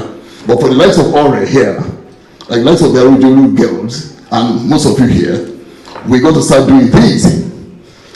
Wealth management is very important, because one thing I found out in human beings is that people create wealth up to this place, and most people just waste the wealth, because most people want to do it themselves. They call it DIY. I don't paint, I don't wash, I pay for services. They dry clean my shirt, they cut my garden, they clean everything, because I could make more money doing other stuff than ironing clothes every evening. So I don't do it. I'm not just saying this to be arrogant, but I use my time in the evening phoning clients and phoning people, and people will see me. So you got to manage wealth. For a lot of people in this room, you may be wondering, oh, I've got wealth to manage. But let me tell you, you start from somewhere. The most important thing about we Nigerians here is that we have built wealth over the years, and we like to do what they call bandwagon effect. If someone sees a gentleman buying a property or a piece of land in Yanapaja, let me go and do it. And they do it, all the things they've sold over the years, wasted. What I'd like to advise the majority of the people in this room is that we got to be very careful. Keep your wealth where you are. Keep your investment where you are. It's not for everybody that say they're selling a place in Lekki, you're going to buy in Lekki. And by the time you finish in Lekki, they say the money that you are going to court every time. You've lost all your money. Keep your money where you are. That's the first rule. Keep your money where you can monitor your investment. That's the second rule. Keep your money where legislation is legal. Top. People are crying in Lagos now that 400% land charge, we didn't plan it. And some of you over the years, I'm not saying it's bad to invest in Nigeria, but you got to be careful. You got to know what you want while you're investing in Nigeria and other places. but keep your investment where you are. So for wealth management, we're going to create wealth before we can manage. If you haven't done wealth, there's nothing to manage. But it's so serious. But the meaning of wealth management is dealing with affluent people, people that have money. You realize when Lady Diana died a few years ago, and she didn't plan her death. I keep on saying this. But she had to pay inheritance tax of over $10 million pounds. We call inheritance tax voluntary tax. It's a tax you don't plan for. The only reason why I brought Ore in now, I was thinking for the future. My goodness. The good thing is that most of my clients are getting towards that particular age, and then they're going to fizzle out. So what do? Let's say today I'm now 65, or what's going to happen to all the clients? Am I going to say, oh, I'm sorry, let me sell your book to the company? So I got someone who is meeting all of you every day to say, all right, this is Mr. Rodulu, all right, this is Pastor Rodulu, all right, this is Dodo already. So he follows me instead of just going to play football or wasting his time. He follows me. The other time I went to another church, he followed me. So he's learning, watching me learning. One day he'll be on the podium doing the same thing. That's what we call succession planning. Succession planning. So in everything we do, we got to manage. Lady Diana paid over $10 million then, or pounds, because she needed to pay the inheritance tax. A lot of people think I'm very young, nothing will happen to me, and you don't plan. The danger now I'm facing with a lot of people in my generation is because ideally I tell people that wealth management or creating wealth start from starting early, family, you finish your family, then you have enough money to now consolidate and move on life. So for a lot of young girls and boys here, I tell you, when you start early, you have the children early, you finish early, you're on your way to wealth management. What I tell people at times that when someone has got, let's say, 4 children, and this one's got 2 children, and you earn 100K here, and earn 50K here, do you believe indirectly you're earning the same amount of money? So planning nowadays, people say, oh, please don't go more than 2, don't go more than 3. It's very important. And I tell you that in those days, university tuition was 1,000 per annum, went to 3K per annum, and it's now 9K now. With this 9K, I believe government want to peg this on for election purpose, and trust me, it's going to go to 12K sometimes in the future. And a lot of people here have not even started a business. They're not even putting money aside. Management of your wealth is very important. One thing I will probably appeal to you here, that if you don't understand business, Lega came and spoke about currency. One disclaimer he didn't put there, that if you have blood pressure, please don't go into that business. Like, where's Lega here? Please always tell people, if you have blood pressure, don't go do currency trading, or you kill some people. So before they come to you, check that out, are you okay? Blah, blah, blah. So what I'm trying to say is a very important thing. A lot of people want to put money aside, they want to invest, but they don't have not a clue. Some people just say, because my friend is doing this, let me do it. Your friend probably knows what he was doing, and you just say, let me just do it. If you're not sure what you want to do, please never you do DIY financial advice. It's always good to have someone who you talk to, because you're very intelligent, nobody can talk rubbish to you. Okay. In the 5th of April now, or 5th of April, is the end of tax year. A lot of people are not using their tax, ISA, pension is there to be used. Or people just say, oh, I'm keeping money in the bank, I'm sending money back home. There are a lot of advantages in this country. To be honest, if you are focused, I'm a golfer, even investment, you need to concentrate. You keep your eyes on the ball. And if you say, I want to save towards my pension, towards a certain thing in 10 years' time, make sure it gets up 10 years' time before you take the proceeds. Don't say, in 3 years' time, my friends are buying a piece of land somewhere. That's called financial distraction. You've broken your goal. Because I know there are short-term goals, middle-term goals, and long-term goals. To be honest, a lot of youngsters now, this is time to start putting money towards your retirement. Because most of us, when we came in those days, we were in our 20s, and I can see now, 10 years short of this. I'm not going to tell you my age. So we're all going to that level. One day, all the other, and some of you'll be going to this particular age. But one thing now, with a lot of people of my generation now, even in this room, we call it the panic age. They have not invested towards the future. What are we going to do? It's so tight. They are praying, and God will answer prayer. But to be honest, the most important thing is about gambling. And some people have to work to the age of 70 and 75. And for those people who are self-employed, you are blessed than people who are employed. I'll say the reason being that the people who are employed have fixed income, and there's nothing they can do. They are looking for a second job. They have that fixed income, but someone who is an entrepreneur can redesign the strategy to say, I'm going to earn this amount, I'm going to do this, I'm going to do that. The other time I was talking with Pastor Jude on the phone. I said, in this fellowship here, a lot of main potentials in this room, people should come together, and even if you're not doing any business, brainstorm. What can we do? All this Facebook guy, I don't know what the guy was thinking when they started Facebook. And a lot of people like that. So the young cells come together, not just parties go and all those stuff. Let's have a round table. What can we do together? What's an idea? Oh, this guy is an expert in this. Let's just talk. One day we are going to design something that everybody wants and come from this CMI, whatever. So it's a good thing to come together and talk. So as I was saying, that financial distraction is most problem with a lot of our ethnic people. They've saved a lot of money over the years and over the years and over the years. And someone say Bitcoin. Someone just say Bitcoin. What is Bitcoin? They don't know. They just don't buy Bitcoin. You have to understand what you are investing in before you do it. Serious. Oh, my friend made 20% or 30%. Let me go and do it. Maybe the wrong time. So wealth management is creating wealth. The most important thing is to create wealth. And I've advised a lot of people to make a U-turn today that create your wealth where you are.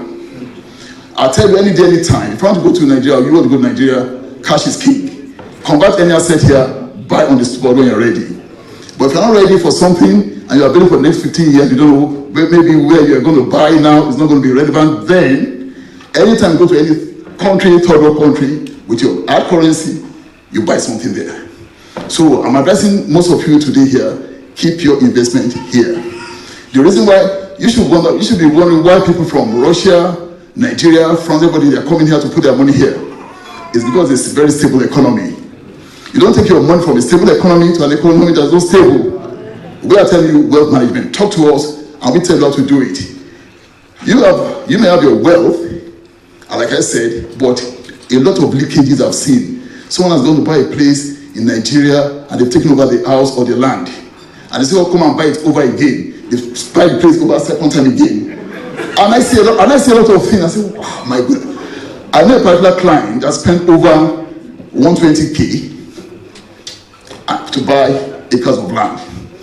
And then, maybe because they were living in England, they've encroached on the property, on the piece of land again, and now have to buy it again, 120K. With bribing, police, and all those stuff. So what's the point? If you had kept the 120K in the UK here, we'll have done, even it's now 240K now, wasted. So I know there are a lot of sentiment with come and do something there, but please change your mindset. I'm going to do something when I'm ready. And I know a lot of people, they've gone and they come back, gone, come back. One of the best ways for you to be successful in this country as a Nigerian, make up your mind whether I'm in Nigeria or I'm in the UK. That's the first thing. Please, it sounds funny, that's the first thing for you to prosper. Am I in Nigeria or am I in the UK? It's not possible to be doing this and this. It's not just possible. I'm not saying you shouldn't visit, you shouldn't go and meet your family, but I mean the future. And I believe that a lot of people here, your children, my father died a few years ago, and we used to die, no, old, don't worry, I'm a big man. And the property in Ibadan, still locked. And I bet a lot of people in my generation, the property in Nigeria locked. I lived in Nigeria, I came here. Not talk of your children that don't even know Nigeria. I'm going to buy some place, big place somewhere. Forget it, your family, your relatives within that property at the end of the day. I'm serious. So I'm saying this because from experience, we talk to each other, what are we going to do with this property? We're all here. And we knew Ibadan and Nigeria very well. So what are you doing? So managing your wealth is very important. I'm not going to go into any sophistication that you have to do this and ISA and pension and 40% rule. No, these are what we call the basics. And look at it. Invest your money where you are. Invest your money where it's politically stable. Invest your money where there are regulations. Invest your money where you know it will not go bust. And the reason why they say it's hard currency is so hard, irrespective of the fluctuation, pound is always pound, and dollar is always dollars. A few years ago, some people were changing money 250 to 1. What is it now? 500 to 1. So if you have an investment over there, the value of an investment has come down. So just remember hard currency every time. The pound is so strong, the dollar is so strong, there is the Bank of England, there is the Chancellor, and there is regulation. One thing, there's no point waiting all your hard currency. If you want to give your parents or brother money to go and spend, you know, at least it's for the benefit of some people. But go and put on erect an investment somewhere, now land charge has gone to 400%. You say, I didn't plan for this. And the value of your money at the end of the day is just depleting. So at the end of the day, what I'm trying to say, as part of this group, I didn't put any presentation. It's only I saw the group today, I said, okay, let me put something together. It's going to be relevant. I can go into the tax laws in the UK today, but that's not what I want to do today. We are wealth manager, helping you not to waste your hard-earned currency to, I don't know why people want to invest from a strong economy to a weaker economy. If you want to give aid, say I'm giving aid to Nigeria. Okay, we know that. But when it comes to investment returns, although in the past, some people have benefited from quick money but it's not the same. The government in Nigeria has changed. The velocity of money flowing around has changed. So it's not like it used to be 10 years ago. And how it's going to be in the next 5-10 years, we don't know. But I can guarantee you here in the UK, I can predict what's going to happen in the next 5 years, 10 years, because the economy, the government is stable. And most of you build in Nigeria, and we know, with due respect, we know there's a lot of corruption there. And I've seen a lot of clients say, well, why did you do this?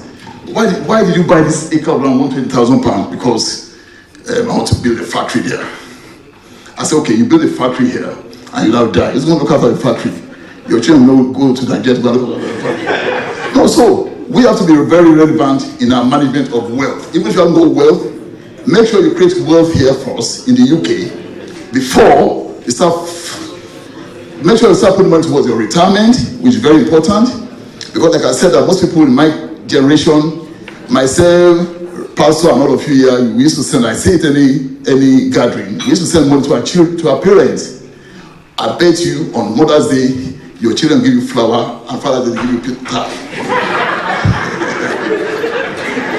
In our own days, you send pounds to your parents, like 200 pounds Mother's Day, and they say they pray for. But here, trust me, socks and tie Father's Day, and Mother's Day, flour and chocolate. So that's why I said you have to plan for retirement, so don't expect that they're going to give you anything. And I keep on saying it. Yeah.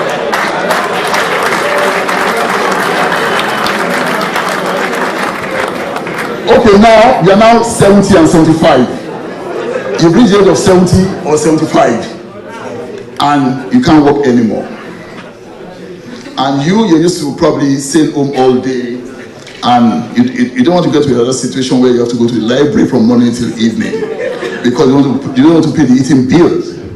Trust me, you don't want to join the senior citizens going to shopping without buying anything, Marks and Spencer, because they want to spend 6 hours out there to save eating costs. If you want to maintain or retain your standard of living, please do something about it.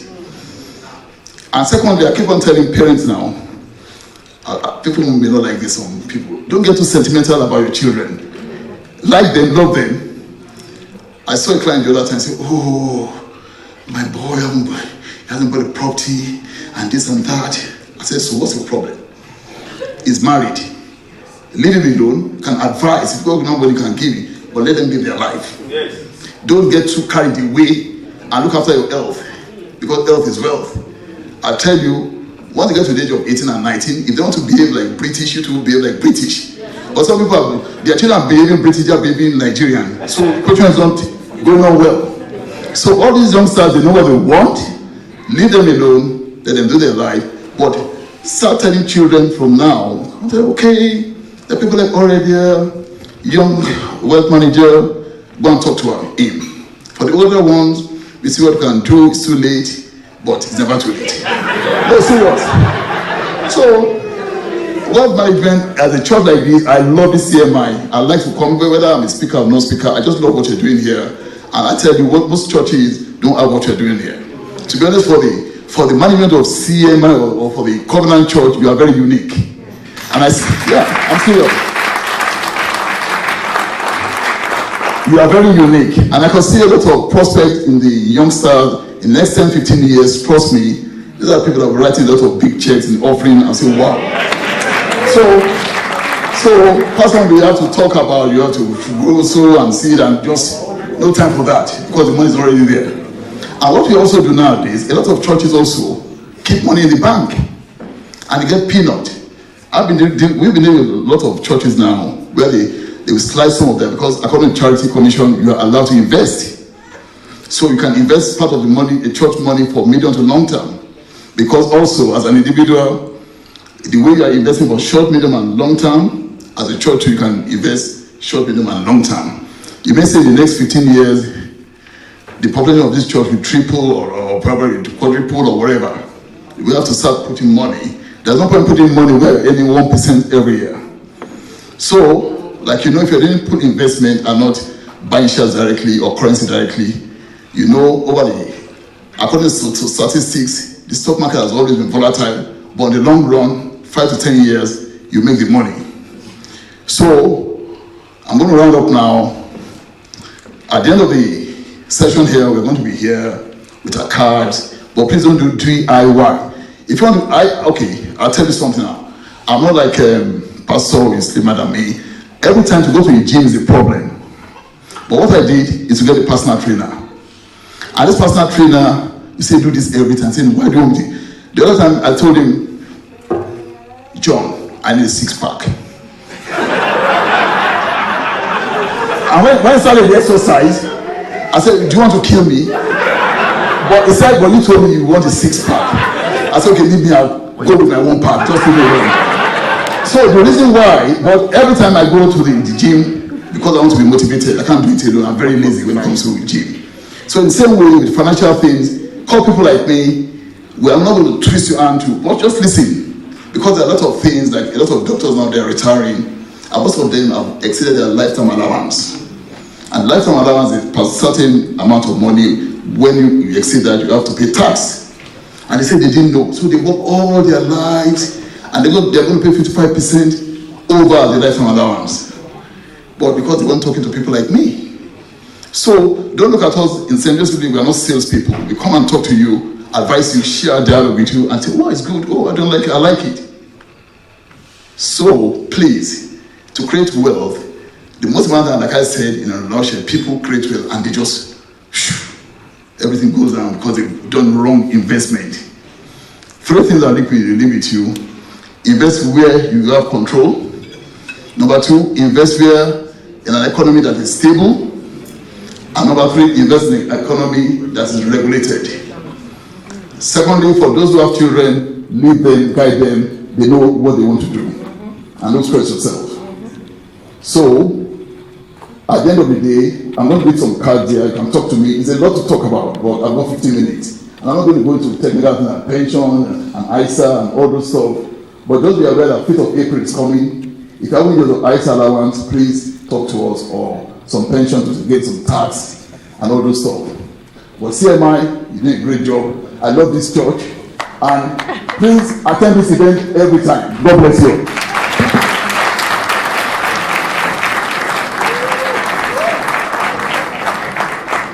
The reverse engineering of a spiritual man. The word reverse engineering means when I look at a product like this and I would like to reproduce, or I would like to make another product like this, it is important for me to look at what were the components that went into it before this became a product that became useful. I like to look at this and say, if Mr. A was to produce the same thing Mr. B produced and make it useful, what are the trailblazing patterns that he will look for? What are those telltale signs that he will see that make this a useful product. So that is the reverse engineering of a spiritual man.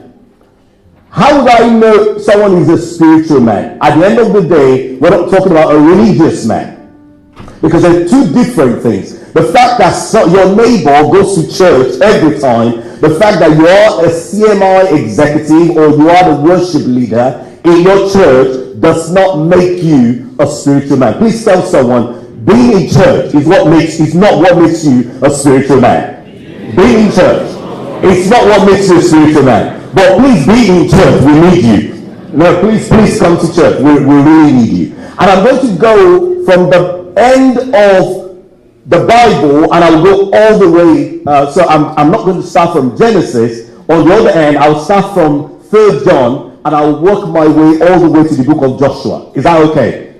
Fantastic. So John the Beloved, he actually started to paint the picture of who a spiritual man is by presenting what is called the 3D of a spiritual man. He said, I wish above all things that you prosper. But you see, the word prosperity, I need you to listen to me carefully. The word prosperity is not the way the world has bastardized it. The word prosperity is that you are on a progressive way to ensure that you lead and fulfill a sustaining life. Something that people that are coming behind you, and I love what the last speaker said, something that people who are coming behind you, they will be able to emulate. I wish above all things that you prosper. That is, the things you lay your hands upon are those things that they leave the positive patterns that the people that are coming behind you can follow. And that you live in good health. That word good health is from a Greek word that says that you're soundly equipped. That you're so soundly equipped. You're equipped with the word of God. You're equipped with everything that you do. So I wish above all things that you do such a thing that people that are coming behind you, it will create a trailblazing pattern for them. Not only that, I wish that you are soundly equipped. You're soundly equipped in every area of your life. Your life, your spiritual life is healthy. Your marriage is healthy. Everything about your life, because it doesn't matter how progressive and how successful you are in the boardroom. If you're a failure in the bedroom, you're a failure. If you're successful in the boardroom and in the bedroom you are a failure, I tell you what, charity has not started from home. So I wish above all things that you live a life that is progressive and others can follow. Not only that, I wish you're soundly equipped, but it doesn't end there. Even as your soul prospers. So what shall it profit a man that he gains everything, that he knows everything, that he has everything, and he loses his soul? So John the Beloved started by presenting the 3D description. So everyone said description. The description of a spiritual man. So he is someone who's prospering. He's someone who is soundly equipped. And he's someone who is spiritual. And then he went on to talk about this. So by the time we get, so we talked about the description, but by the time we got to Galatians, we see the manifesting qualities. The manifesting qualities of a spiritual man. Remember I said I'm going to do reverse engineering. So we start from, we see the man is soundly doing very well, is soundly equipped, and is soundly spiritual. But then let's start to look at what made him that kind of person, so that if anyone wants to reproduce such product as that man, it will be easy to reproduce or to replicate. Then we see his qualities in Galatians chapter 5. The Bible says concerning the spiritual man that one of the other things we will see about him is that his attitude is so filled and so fruitful. Because being skillful and being successful is not the same thing as being fruitful. I'll repeat that. Being skillful and being successful does not necessarily mean fruitful. I don't know how many millionaires, there's been a lot of millionaires that have lived. When Richard Branson met his mentor, I'm trying to Gary Laker. When he met him, he was at a stage in his life that he was struggling with his business, I believe. because he was into aircraft business, and he gave him a very important instruction. He said, never try to compete with British Airways. It will be a problem. Don't try to compete with them, but try to think about your brand.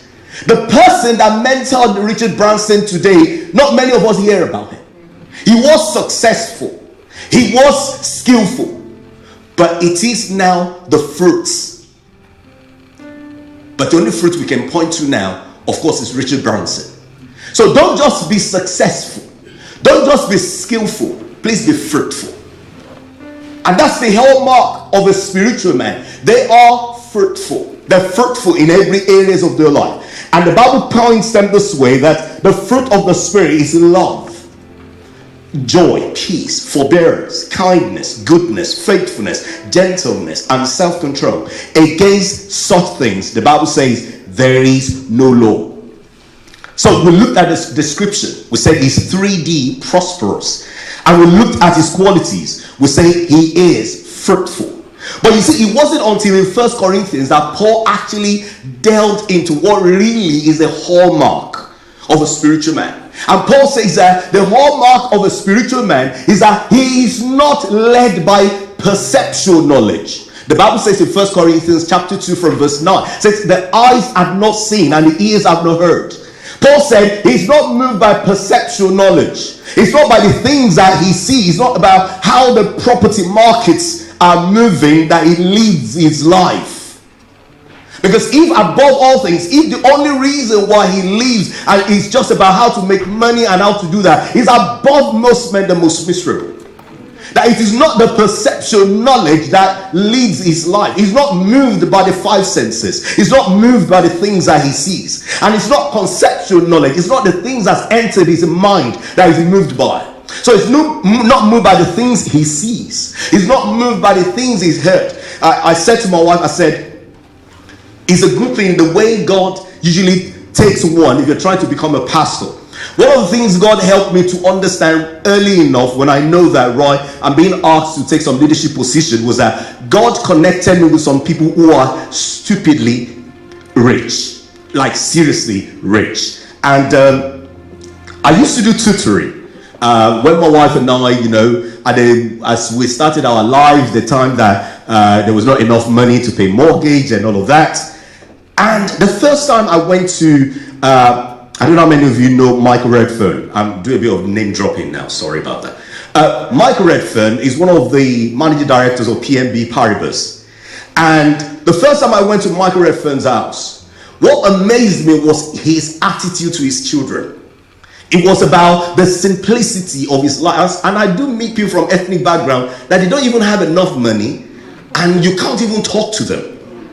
And I'm thinking, dude, I've met someone that is richer than you and they were not even with that attitude. So drop it, mate.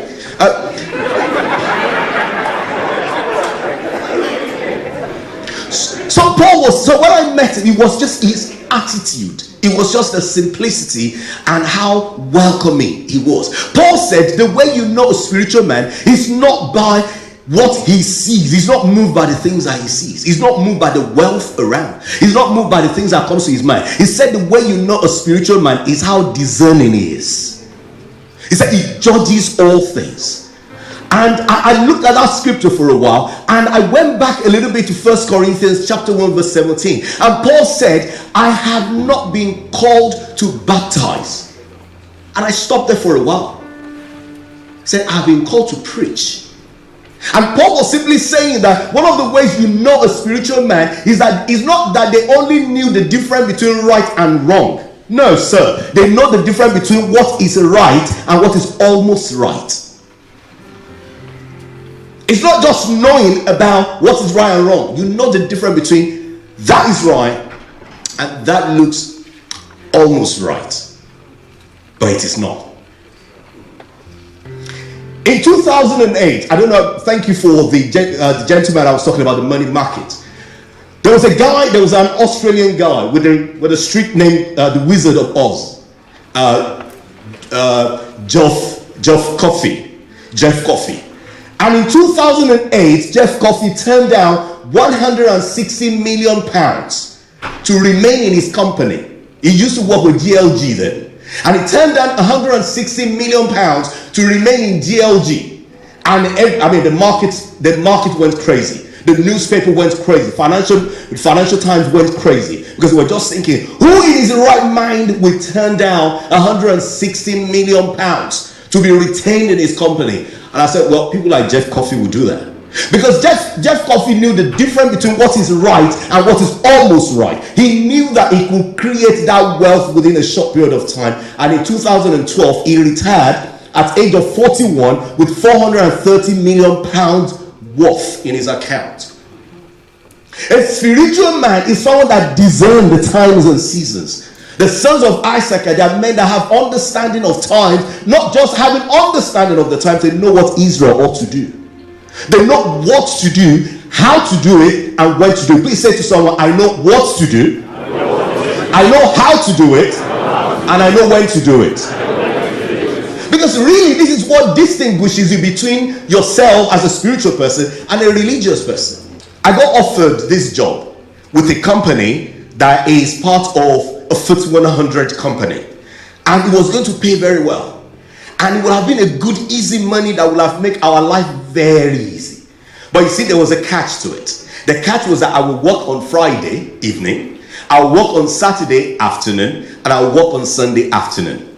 And as form of introduction, my name is Akinola Abiona and I'm a school teacher. Now, which means I will work from Monday to Friday, and that will continue to Sunday, and there will be no family time. But the money was good.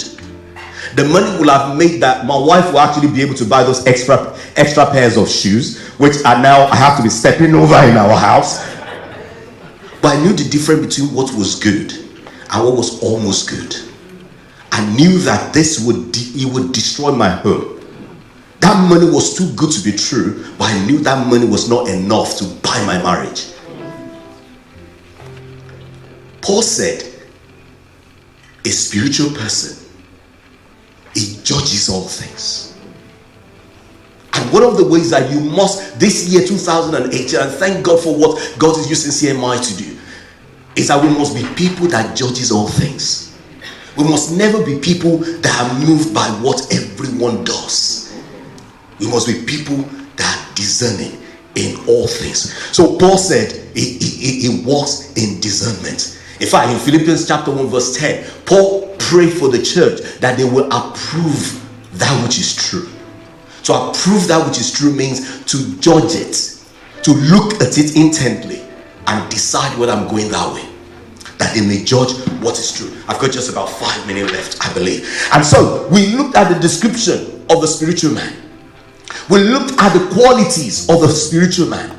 And we said the hallmark of a spiritual man is that he walks in discernment. But it's very important to also look at another quality of the spiritual man. He has the mind of Christ. That was the way Paul finishes that discourse in 1 Corinthians chapter 2. That he said, we have the mind of Christ. What does it mean to have the mind of Christ? Number one, he was a lion yet a lamb. Now, one of the, you know this way that you read the Bible and just go like, ha, ha, ha. One of the time I've done that was when I read Revelation chapter 5. When he started to describe Jesus, he said, the lion of the tribe of Judah, the roots of Jesse. And I'm thinking, yeah. You know when they start rolling, ladies and gentlemen, please welcome. And you expect to see that person in that regalia. And the Bible says, and we saw him, and he looked like a lamb that's been slain. And that's where the record went, because you're wondering, we just introduced him as a lion of the tribe of Judah, the root of Jesse. So now we're seeing a lamb that has been slain. And what the Holy Spirit taught me is that you can be very successful in the boardroom, but in your heart you're a priest. You can be so successful, you can be so fruitful, you can make so much money, yet in your heart you're a lamb. He was a lamb, he was a lion, yet a lamb. That was his attitude to himself. He was the attitude that I can be so successful. A spiritual man, he's successful, he's a lion, he's winning, he's taking dominion, he's taking territory, he's winning on every side, yet he's teachable. He's fat. Just say he's fat. He's faithful, is approachable, and is teachable. He's a lion. Don't mess about with that. But he is faithful, is approachable, and is teachable. He's a fat man, not in terms of size. A lion yet a lamb. He was a king yet a priest. That was his attitude to God. I don't know how much you've made in terms of money that we don't even see you in church. Come on. The church I used to attend in Nigeria before I came here, the head of protocol of my church was the former governor of Oyo State. How about that for a size? He was a king, yet a priest. He was the Lord, yet the Savior. I can have so much influence and power, yet I'm dead to self. I'm dead to myself. I prioritize God and I prioritize men. We must not be the kind of people that make money by any means, not caring who we step on our way to the top. That is not a spiritual man. That's just a religious man. He was a savior. He was a Lord, yet a savior. Your success is not what makes your life. Let me repeat this. Your success must not be what makes your life attractive. Who you are is what must make your success attractive. Because if it is your success that makes your life attractive, the day you lose everything, that's the day you lose your self-worth. But if who you are is what makes your success attractive, believe me, even if you have lost everything, even in the prison, you will still be interpreting dreams. That was what happened to Joseph. Even in the prison, you will interpret dreams. Because your life is not based on your success. Your life is based on who God has made you to be. And so we should stop basing our lives on things that can go like that. And finally, his strength. His strength is found in John chapter 15. Jesus says, if you abide in me, and my words abide in you, then you will be fruitful. He realizes that, listen, it's not about my Oxbridge degree. It's not about my Harvard degree. It's because I'm abiding. It's because I'm hid in someone that it will take Satan to get past, to get to me. He's not afraid of what is happening. He will not be ashamed in the year of drought. Because he will not feel heat when it comes. Because you know his life is hid. I was telling the church last Wednesday. I said when my wife and I were struggling 10 years ago, I said God went in 2018 to prepare for us. Sometimes we may not see the wind, we may not see the rain, but God will make the ditches filled with water.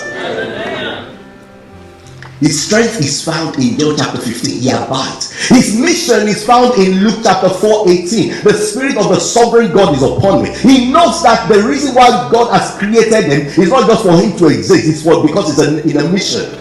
He's there to turn and change the world all around. He knows that the reason why he's gifted to pray as an intercessor is not so that everyone can say, oh, that's a man of prayer. He knew that the reason is so that he can break chains in the life of others. He knows that the reason why God has called him as a business person is not that he can just make money and sit on the money. It's so that his money can become an avenue and a chapter that God can save the poor.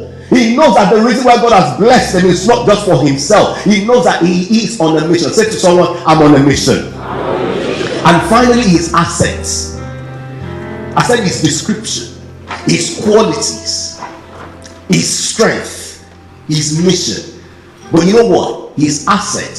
He knows that in networking, as Psalm 1 said, he knows that he must abide with the godly. He knows that he's not someone that stay away from church. He knows that he doesn't just hang out with people that does not honor God. He knows that he doesn't just hang around with people regardless of how much money they had. And that's why I said, listen, I'm so grateful to God because I've had opportunity to teach the children of the wealthy in this country. There was a day I went to go and teach in a house that used to be occupied by Winston Churchill. And at the time, the property was worth several millions of pounds in Hyde Park. I walked in and I said, can I use the toilet? I didn't really want to use the toilet, but I just wanted to walk into the toilet anyway. Because I wanted to see what such £1 million worth of houses, the toilet, what it looks like. He knows that in his networking, yes, he networks with the unsaved, but he hangs out with the godly. Because he knows in his godly, his strength is secured. He knows his back is covered. And he does not despise the things of God. But you know what? The greatest of all his assets is found in Joshua chapter 1 verse 8. This word of the Lord shall not depart his mouth. He daily meditates in it. Because he knows by so doing, he will have what? Good success. And his way will be prosperous. That is the way of the spiritual man. And I pray the Lord makes you, keep you, bless you in every area of your life. In Jesus' mighty name. Amen. I mean, it's been a wonderful day. I've been to so many seminars. What makes this different is the fact that it's so inspiring. When you add inspiration to knowledge, it's just different. We just really thank God. If I just spend 1 minute to just reiterate some of the things we've heard today, and then we'll start to ask questions very quickly.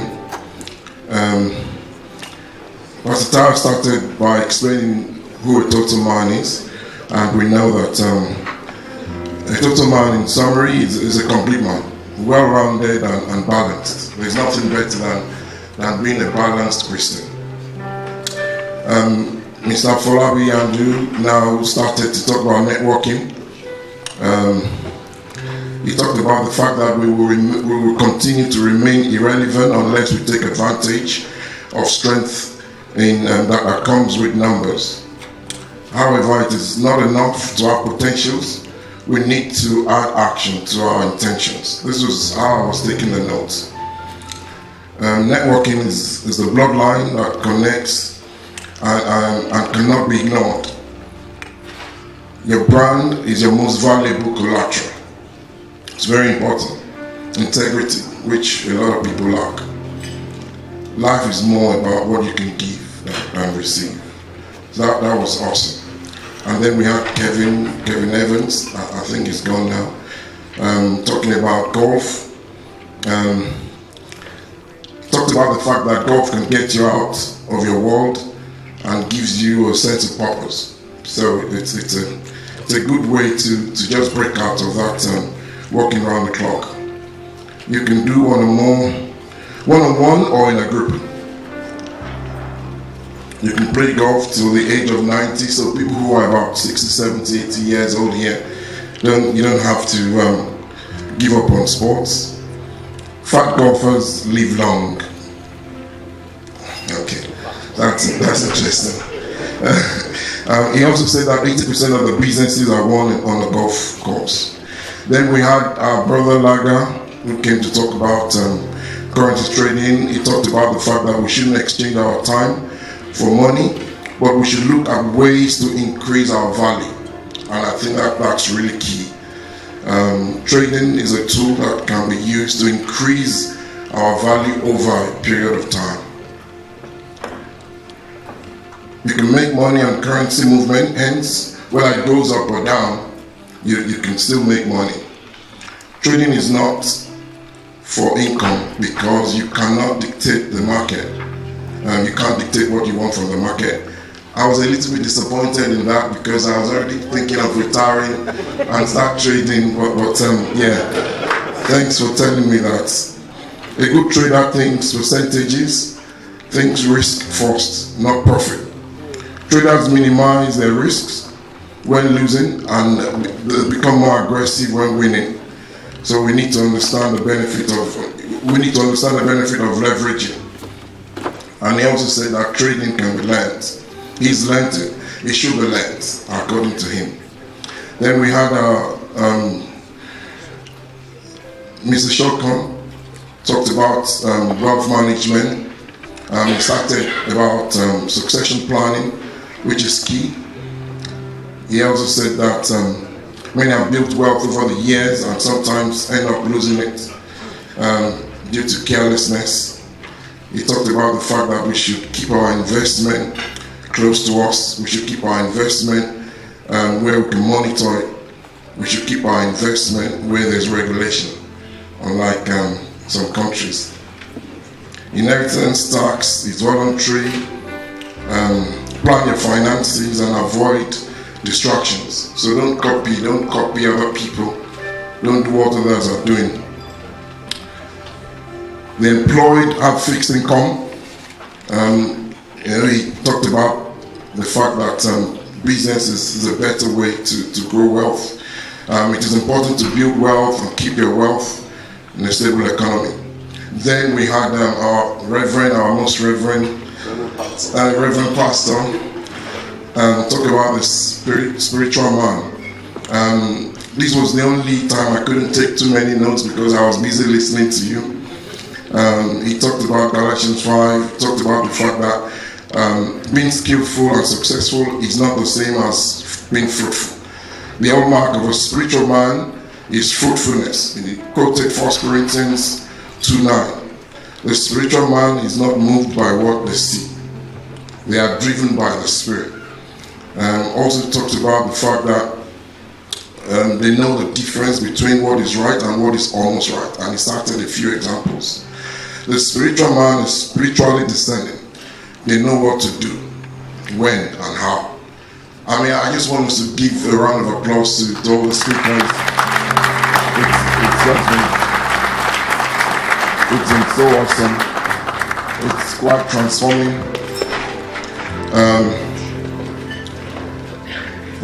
Like I said earlier, to be balanced, you need to take cognizance of all those areas we've spoken about in life. Otherwise, it leads to frustration. But the last bit, which is the spirit man, is the one we can't do without at all. John 15:5 says, I am the true vine, you are the branches. If you abide in me and I in you, you will bear much fruit. For without me, you can do nothing. So our life amounts to nothing without God. And I'm happy that we left, the best to the last. But all the topics were very important. So we're going to be taking some questions. We only have accommodation for 5.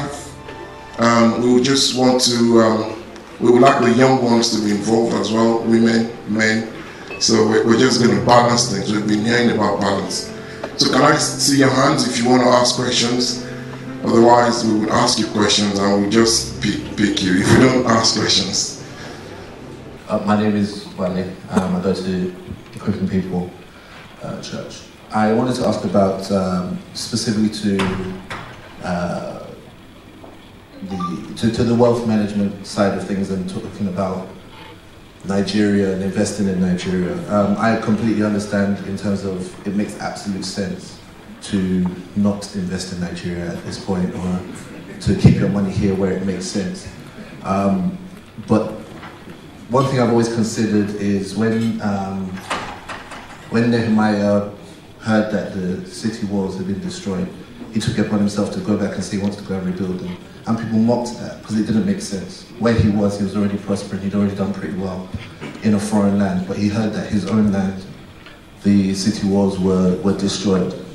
Is it not upon us as Nigerians who are enjoying in a foreign land to think about the people who could use our time and investment, or is it perfectly fine to just focus on what makes sense or financial sense for us? Okay.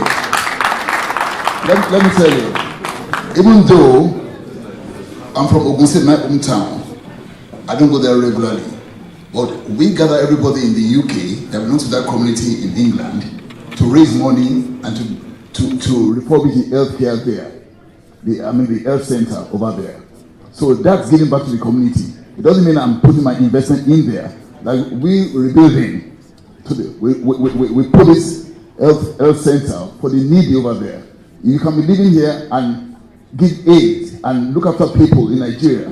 Nothing wrong with that. So we do that. My school, I went to a school called Government College Ibadan. We're rebuilding the school, the old school, employing teachers, and we're in the UK. So we are here, but we are sending our money to work for us over there. Answering your question. Thank you. As young adults, particularly those who are starting families, one of the key challenges that does arise is balancing the costs of childcare, with everyday living and making investments. Because as you can imagine, having to pay for childcare, or nursery as it is, and perhaps private school, there are constraints on the finances which you might otherwise invest. And yet each child, as it said, is the equivalent of a mortgage. It's also said that within the age group of around, say, 25 to 40, a very small percentage of them are taking advantage of opportunities in the market. And perhaps there's a reason.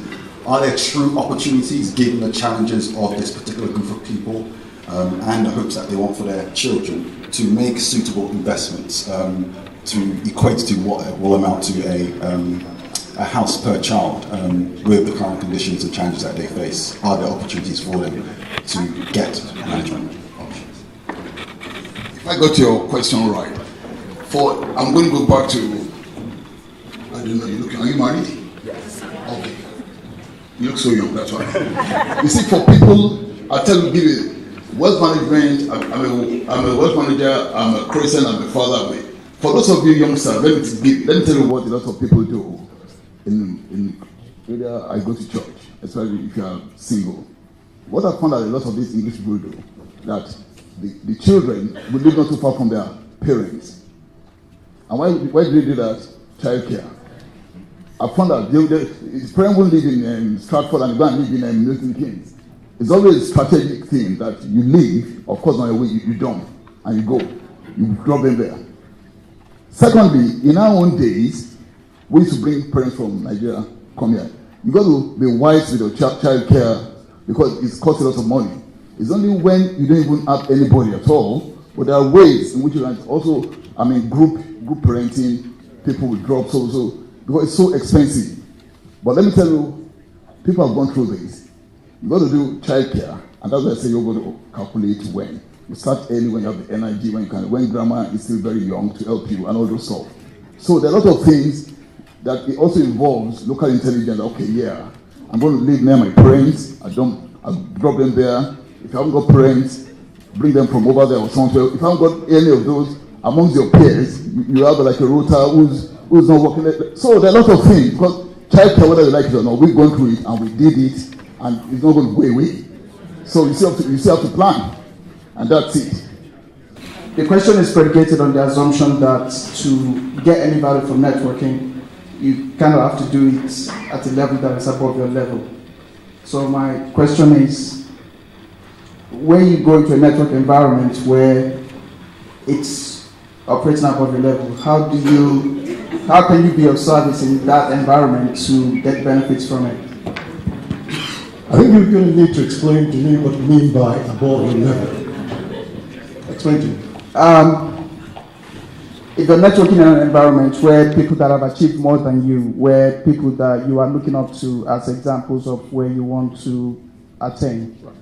That's okay. Now the question again to you is, what would be the main purpose of you attending that networking event? Why would you be going? What was the objective in the first place? To learn, to follow. Yeah.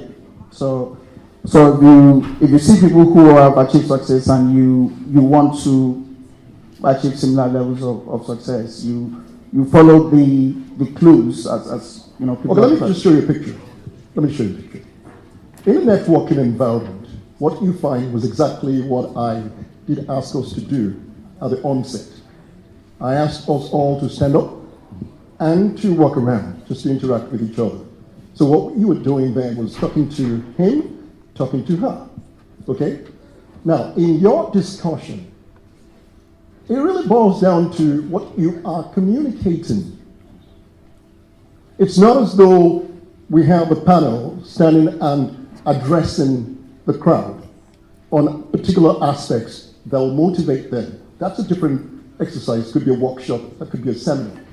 But a networking session could be more like a cocktail reception. So it could be like a business forum or chamber of commerce organizing an event, and you do attend. You're going there primarily because you have a reason to go there. You want to engage in business. You want to secure some more deals. You want to meet people who, after the session, you can make contact with them to build on your business interest. If the main motive is to learn from a particular group of people that you think will enhance your position, then it might just make sense, really, just to observe. And listen, either there's going to be any presentation that will inspire you. I don't know whether that makes sense to you. Yeah? Thank you.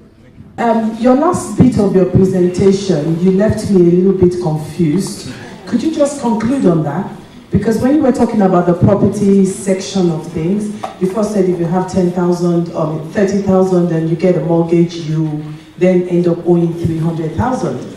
But then you now went straight into trading, and you said if you had 10,000 and you were a good trader, you would definitely get 2.5%, and you went from 10,000 to 20,000, and you did all your calculation, and in 8 years, you had sort of hit a 2 million target. So, because I belong to the older generation, where we think, wealth is invest in the property and all that, and I've actually met a young guy like you who's actually challenged us once or twice and said, he doesn't actually think that the property investment side of things is necessarily the best form of of making money. But if you're talking to probably our generation, we would just say buy a house, buy 3 houses, buy 4 houses. Could you just conclude on that? Are you telling us here, and we're not going to hold a gun to your head or shoot you, but are you telling us that theoretically, if you are a good investor and you follow that long graph, you're going to turn 10 million into 2.5 million within 8 years? Yes. Can you just conclude on that? Because you left us sort of, you just gave that theory and that was it. Okay. Thank you. Sorry, what's your name? Sola. Okay, I knew that part would leave a lot of people questioning it. So, okay, on the property thing, first of all, so when I said you go to the bank with £30,000 and you get a debt of £300,000, my reason for saying that is the concept of leverage. I know I might have been being slightly cynical in the sense that most people think because they have a mortgage and a property, they have an investment. You don't. You have a debt of £300,000. That's what I was pointing out there. That's not to say property is bad or bad investment, but the reason why that was something that was viewed upon as something very lucrative is because actually at that time, if you say you're part of the older generation, the financial markets were not as accessible as they were then as they are now. However, the same concept applies to trading though. So when I say you start with £10,000 and you have a leverage of 4-to-1 and you have £40,000, it just means you have £40,000 to trade and make money. When you have a mortgage of £300,000, you can't make money from the £300,000 debt. You have to pay off the mortgage, right?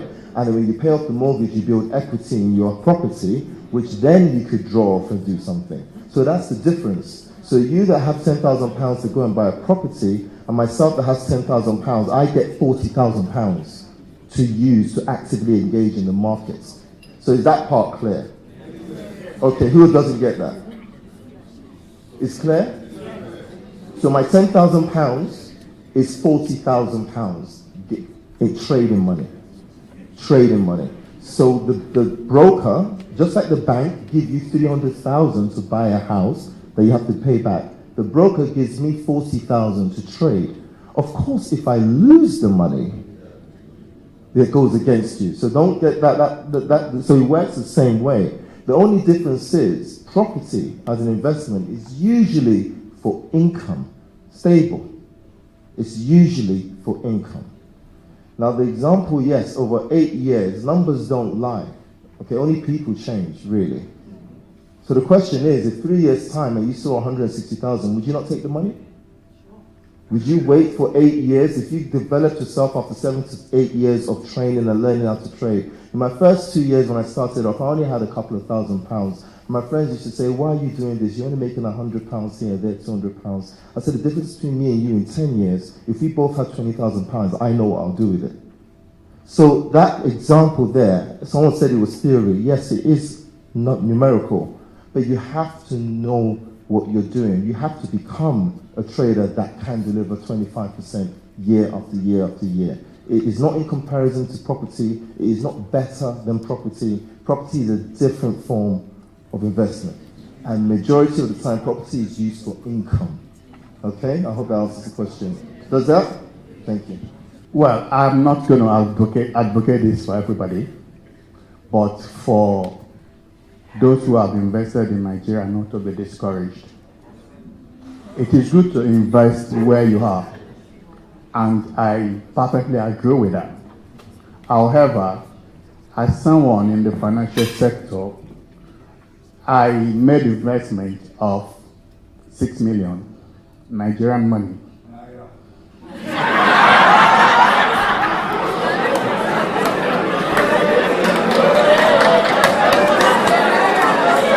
In a fixed deposit, and I also made an investment of 30,000, which is the equivalent in UK. And over 6 months, my Nigerian investment yielded £600 equivalent, which, if the UK investment with the interest rate, which is 0.5 now, and before it is passed to investor, it's also scaled down. I looked at the difference. My UK investment has only given me less than £25. My Nigerian investment has given me almost £600, even converted at £500 rate. And I said, wow, is it worth keeping the money here in real sense? Okay. Or doing the reverse conversion, invest over there with high interest yields and low interest growth in this country? Okay, the answer to that, order. The answer to that, order please, order. Thank you. The answer to that is that you did DIY. You didn't come to someone like me. You put your money in a bank, in low interest, wherever. So this is what I was saying. I don't really, please, I'm not saying you don't invest in Nigeria, but if you have been taking care of UK here, that you are here, some people, they want to build a massive house in Nigeria, and when they're living here, it's so tight. Does it make sense? You got to enjoy your life, your children, everything. Let them, as they are, invest where you are. If you want to have a lot of extra amount to wherever, there's no point. You can have a small investment, a small place to stay when you go home. When you reach that age, when you want to start going regularly retirement and you don't want the winter, cold, or whatever. I'm not condemning. We give to Nigeria. I'm here. I give a lot of money to Nigeria, help, aid, charity, all those stuff. But to be honest, I don't have a single property in Nigeria, and that is it. I've got 3 daughters. When they get married, they're not going to live there. We're still looking at what to do with my father's property in Nigeria. If I want to live in a place that's a place to live, I'm still looking, what do I do with that? So I believe in putting my money in equity there, that I can convert straight away to cash when I need it. One thing, I have a client, he's got 1 year to go to the end of his mortgage. He's got 20 properties in the UK here. And his strategy is that, okay, when I'm about to pay off my mortgage last year, I'm going to sell everything. He has put 4 properties on the market now, he can't sell one of them. So the best investment, I'm not knocking mortgage, is an investment where today you can switch today, and then what's called, we people here, we've got to learn what they call equities. It's good. They say, oh, my money is good like this on the long run. And that's it. If you have 500K in the unit trust today, you can decide that tomorrow, give 100K. Whereas if you have a 500K in a property here, you may not even pass your credit check to get your money out of the property. So what's the point? So to Nigeria, I'm not knocking it. I'm saying the fluctuation, regulation, everything. Some people, I got a lot of emails yesterday. They say, somebody's charging 400% on something. I don't know. Everybody's crying. Regulation. Don't do it alone. See me and see us. My name is Bolade from Bermondsey. My question from a younger perspective is, there's 2 things that were said. One was said by Pastor Reverend Abiona, about discernment. So for a young person like me who is has always been interested in having a business and sort of starting up, having a startup business. And I know that we also talked about people who started Facebook and companies like that, you know. And I believe that a lot of these people started whilst they were quite young and probably didn't work for any other companies. Is this a wise decision to make as to starting your own business as a young person and not necessarily considering working for another company? The second question that I'd like to ask is, as a young person, without the financial capability to sort of invest in property, are there any sort of like opportunities out there for young people to actually get into investment? So the question is it to Redfern or to...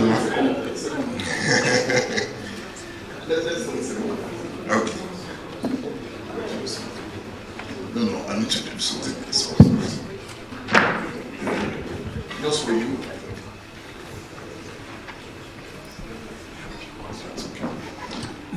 They said when in those days we used to have Tessa Pep before ISA. And let's say even for those of you who started PEP and ISA in those PEP and Tessa in those days, if you had been putting the maximum amount of utilizing your allowance, by now without even saying you're a millionaire in pounds, millionaire. Because let me tell you something, every year the government started ISA with probably 5,000 plus, it moved to 7,000, it moved to 11,500, and it's now 20,000 pounds. As a youngster, let me tell you something. Even if you just do your ISA allowance every year for next 10 or 15 years, for you youngsters there, I know you may say I'm not interested in insurance. Just do your ISA allowance, not in the bank, not cash ISA. Unit stock and shares ISA.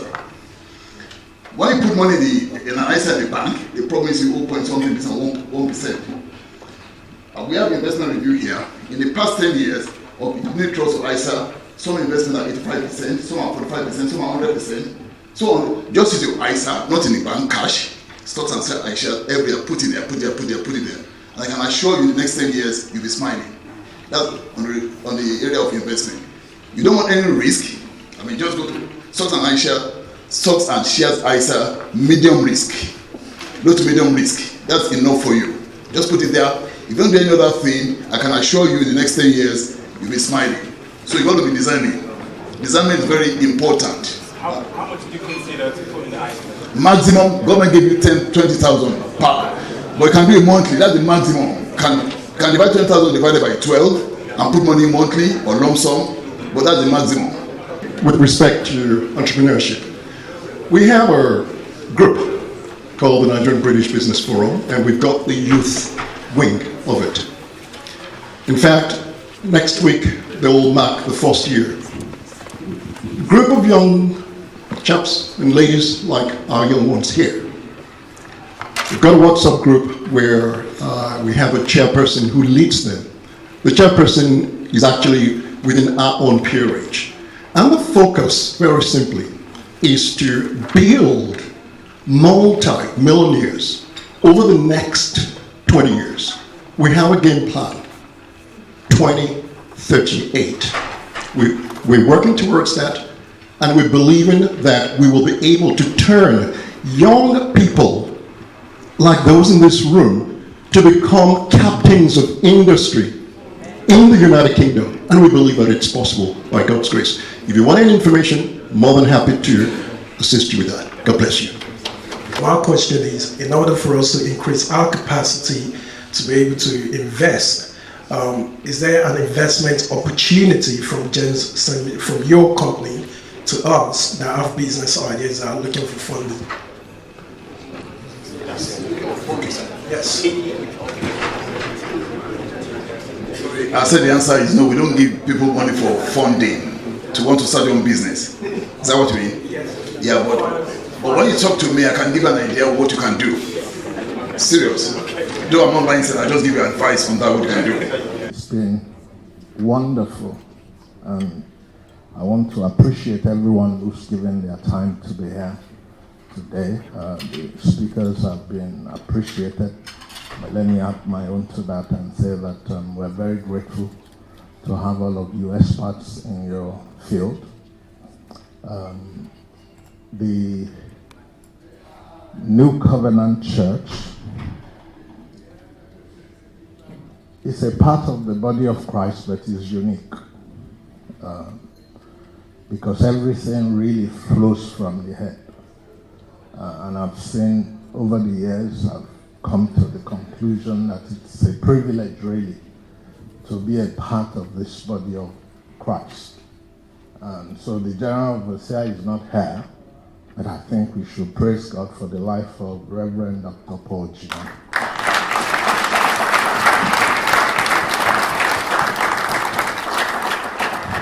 He's one that has given his life entirely to Christ and has lived a life that anybody who aspires to know God would like to emulate. And I'm not surprised at what God is doing in the New Covenant Church.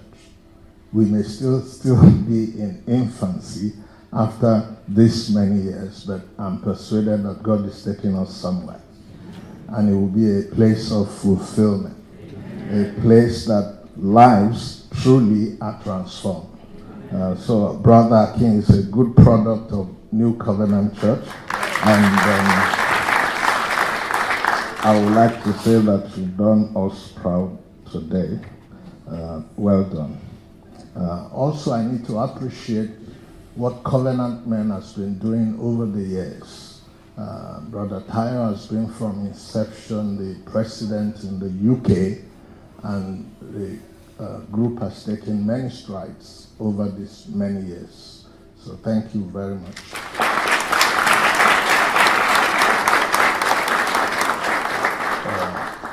God will reward you in Jesus' name. Also to appreciate all members of the National ESCO and the local presidents who depend much on the local president to mobilize all the men in New Covenant Church into becoming the total man. And God will hear us and answer our prayers in Jesus' name. To round up with a few words, but I'd like to anchor what I've been saying on Scripture, so I will read a few verses of Scripture, and that will be from Proverbs chapter 8. Proverbs chapter 8, and it relates to the total man is wealthy place. Does not wisdom cry out, and understanding lift up her voice? She takes her stand on the top of the hill, beside the way where the paths meet. She cries out by the gates at the entry of the city, at the entrance of the doors. To you, O men, I call, and my voice is to the sons of men. O you simple ones, understand prudence, and you fools, be of an understanding heart. Listen, for I will speak of excellent things, and from the opening of my lips will come right things. For my mouth will speak truth. Wickedness is an abomination to my lips. All the words of my mouth are with righteousness. Nothing crooked or perverse is in them. They are all plain to him who understands, and right to those who find knowledge. Receive my instruction and not silver, and knowledge rather than choice gold. For wisdom is better than rubies, and all the things you may desire cannot be compared with her. I, wisdom, dwell with prudence, and find out knowledge and discretion. That's verse 12. I go to verse 17. He says, I love those who love me, and those who seek me diligently will find me. Riches and honor are with me, enduring riches and righteousness. My fruit is better than gold, yes, than fine gold, and my revenue than choice silver. Let's go to verse 32. He says, or maybe I've not read, sorry, I've not finished with that. I stopped on verse 19. Let me read 20 and 21. I traversed the way of righteousness in the midst of the path of justice, that I may cause those who love me to inherit wealth, that I may fill their treasuries. So let's go to verse 32. It says, now therefore listen to me, my children, for blessed are those who keep my ways. Hear instruction and be wise, and do not disdain it. Blessed is the man who listens to me, watching daily at my gates, waiting at the posts of my doors. For whoever finds me finds life and obtains favor from the Lord.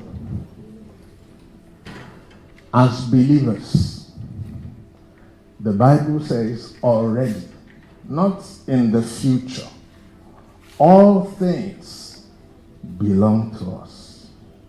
1 Corinthians chapter 3, verse 21. All things already belong to us. If we don't know that, we will take too much time chasing to, as they say in Nigeria, Sokoto was already in your Sokoto. I hope some of us will understand that. So it is everything we've had today is needful. Just like Martha and Mary at the foot of Jesus. What Martha was doing was not wrong. But Jesus told them, Mary had chosen that which is needful. Listening. Sitting at the foot of the Master. Because that's the source of all wealth and the source of true wealth. So all things already belong to you. Say, all things already are mine. And the Bible says, Brother, I can't use that scripture. Joshua 1:8. This book of the law must not depart from your mouth. You must meditate in it day and night, so you observe to do all that is written therein. Then you will make your way prosperous, and you will have good success. I beg to say you can't take people to where you've not been. So it's good that those people who have spoken, they are experts in their field. But what I'm going to share briefly is what God has demonstrated in practice with me. I practiced architecture for 16 years in Nigeria with my wife before we packed up our practices and came to the UK in 1997. We left everything that I worked for 16 years behind. I came with only a suitcase and I became a full-time minister. And things were very tough at those initial phases. But we stuck it in there. Since I got saved in Nigeria, my practice was to wake up every morning at 4 a.m. to spend time with God. And I gradually began to understand God and some of His ways. I began to hear when God speaks to me. And with that practice, God began to lead us. He began to teach us. And even though we've not walked secular since we came to the UK, both myself and my wife, we've sent 2 children to uni debt-free over 12 years ago. My last son went to a boarding private school, debt-free, all of them debt-free. It is God leading us and showing us what to do. So God can lead you and He can show you what to do. I came in 1997. And in November last year, I celebrated my 60th birthday. And I looked back and I said, God has been faithful. That He has brought me in 20 years to the place that I can say that only as a minister, and it's not like in a church that you will take all the money. We don't take all the money. I don't have access to the money. They only pay me a salary. And in that setting, God has brought me to the point that I can say, I don't have need for anything anymore. I don't lack any good thing. God has answered my prayers. There is nothing I'm asking God to do anymore now that God, you have to do this. If you don't do this, so that's no more my portion. So God has demonstrated His faithfulness in my life. Every way. My children, 2 of them are married. I have 3 grandchildren. I spend my Fridays now running around with them in the house. That's my lot. That's my portion. And it's all glory to the Lord. He has made me fulfilled. Then I was looking to God towards that celebration because it's a milestone. And I was asking so many questions. I feel unfulfilled. With everything that I said God has done, I still feel unfulfilled. What is missing? And the answer is still God.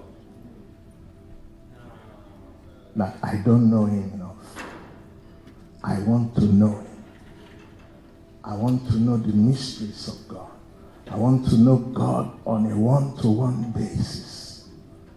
It shouldn't be that I'm second-guessing God, even at this stage. And I'm one that hears God, but I feel that I don't know Him.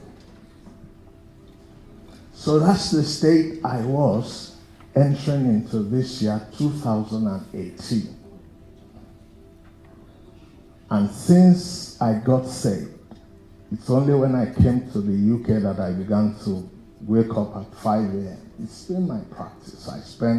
Some days I spend 6 hours in God's presence before I leave home. So I made it a quest that in 2018 I want to start a journey to know God. So we had the 7-day fast at the beginning of the year in church. It's a daily fast for those who want to do daily fast. But I decided I wanted to do 7 continuous fasts. 7 days continuous fast. That God will set me on this path to know Him. And because in church we agreed that if you're on that fast, you pray 1 hour in the Holy Ghost every day, I said, what I want to do is a quest to know. I've been hearing it preached that be silent in front of God. Let God do the talking. You keep quiet. I've not been able to do it in all the years that I've been saved. So I said, okay, what I'm going to do is dedicate this period in God's presence to just being there, still silent, not talking. So the first day, I did all my praying in tongues. I did 7 hours non-stop. And from that point, when I finished, till the end of the 7 days, I didn't talk. I was sitting there for 7 days. At the end of the 7 days, I couldn't say, this is what God has said. Beyond all that, the normal way that I would say God has spoken to me and I will have impressions in my heart, I couldn't say, this is what God said. But I came out of that time And God began to lead me. He began to show me things. I came across a tape that God led me to listen to. And I was hearing names of Christians, authors, that I've never heard before. I heard Madame Jean Guyon, one of the early mystics of the Catholic Church. I wrote down the books that she had written or published, of her writings that are recently published: Steps in Christian Maturity, Union with God, Intimacy with Christ, Final Steps in Christian Maturity, Experiencing the Depths of Jesus Christ. I ordered them. I came across Francois Fillignon, Secrets of the Secret Place, something of the secret place. Came across Jane Hedward, who wrote classics on Guyon, 100-Day Classic on Guyon, Fenelon, and Millionaires. I've never heard of these authors before, and I ordered all of those books. I've read all of them. All of them teach silence in the presence of God. So you can come to this place. You start a journey, you can come to this place that you and God become one. Because all of them have experienced it. So there is a place in God that we may not know. I thank God for where He has brought me and where He has brought you. But there is so much in God that we may not know. And look, don't let the outside crowd God out of your affairs and out of your life. The Bible says, Christ in us, the hope of glory. There is that treasure that we carry in this earthen vessel. It's the secret of wealth, and it's our wealthy place. Let that be our quest. That is my quest. I've begun, and I won't stop until I find it. I pray that you will find it in Jesus' name. I will lead us to pray quickly. I took the Peniel in July last year. Some of you may not be there. But when I say God spoke to me, I don't take God's name lightly. I don't take it in vain. I don't use His name out of... I will never do disrespect to it. But what God told me to say in that meeting, He had told me almost 9 months before that He wanted to raise captains of industry, men and women of resources in the New Covenant Church. And I raised pledges that people should give towards that. Many people did, and I was outstanding. And I know that God is faithful. That which He had spoken, He will do. Out of amongst our midst, all of those that have been spoken about today, God will raise, and He will raise much more. Amen. Captains of industries, people who control wealth. Brother Andrew just spoke about the group that they have set up to raise millionaires, people of wealth. God is saying the same thing all around. He will do it. You and I, with our eyes, we will see people who will control immense resources. But God always blesses us for His own purpose, not our purposes. So the first prayer that I want you to pray with me is after verse 17 and 34 in Proverbs 8. God says, I love those who love me, and those who seek me diligently will find me. Blessed is the man who listens to me, watching daily at my gates, waiting at the posts of my doors. So your first prayer will be, God, give me an insatiable hunger for you. So if you pray that this afternoon, ask God to give you an insatiable hunger for him. So shall it be. For we pray in Jesus' name.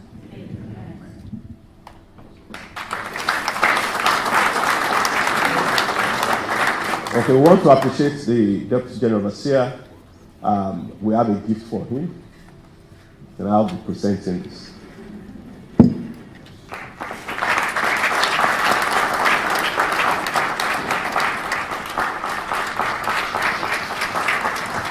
Okay, can we rise?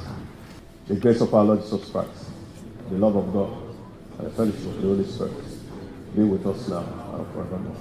Amen. Thank you. God bless you.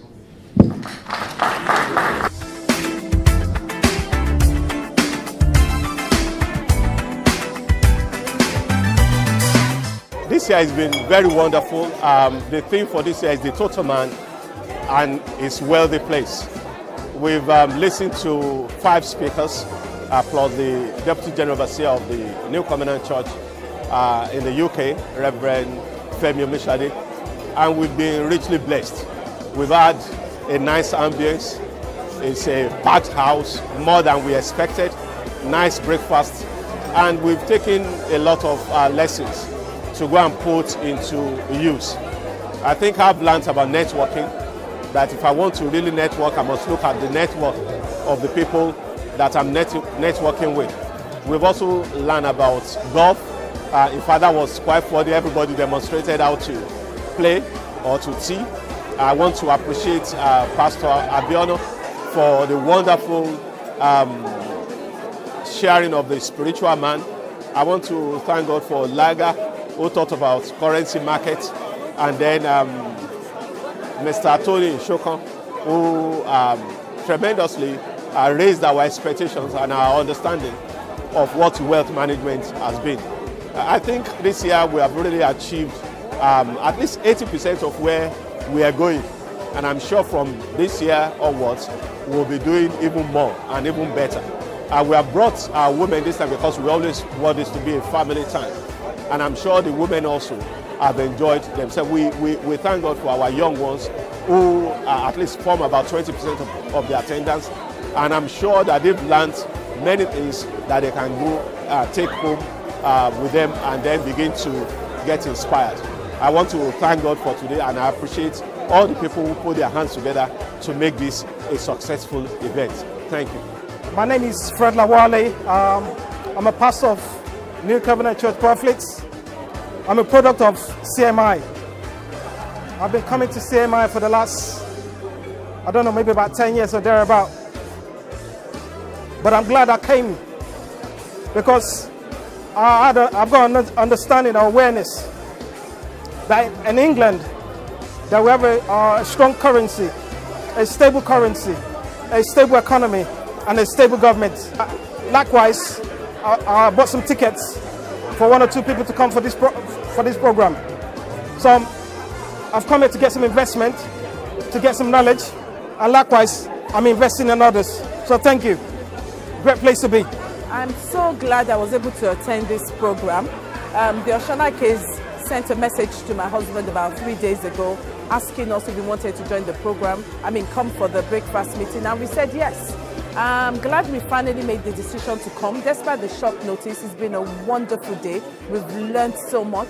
We see that the New Covenant Men Executive are putting so much time into covering so many aspects of businesses, and we've really been educated by this session. Everybody, the youth and the grown adults, everybody has been able to take something away from this. And I just want to encourage them to continue the good work they've started.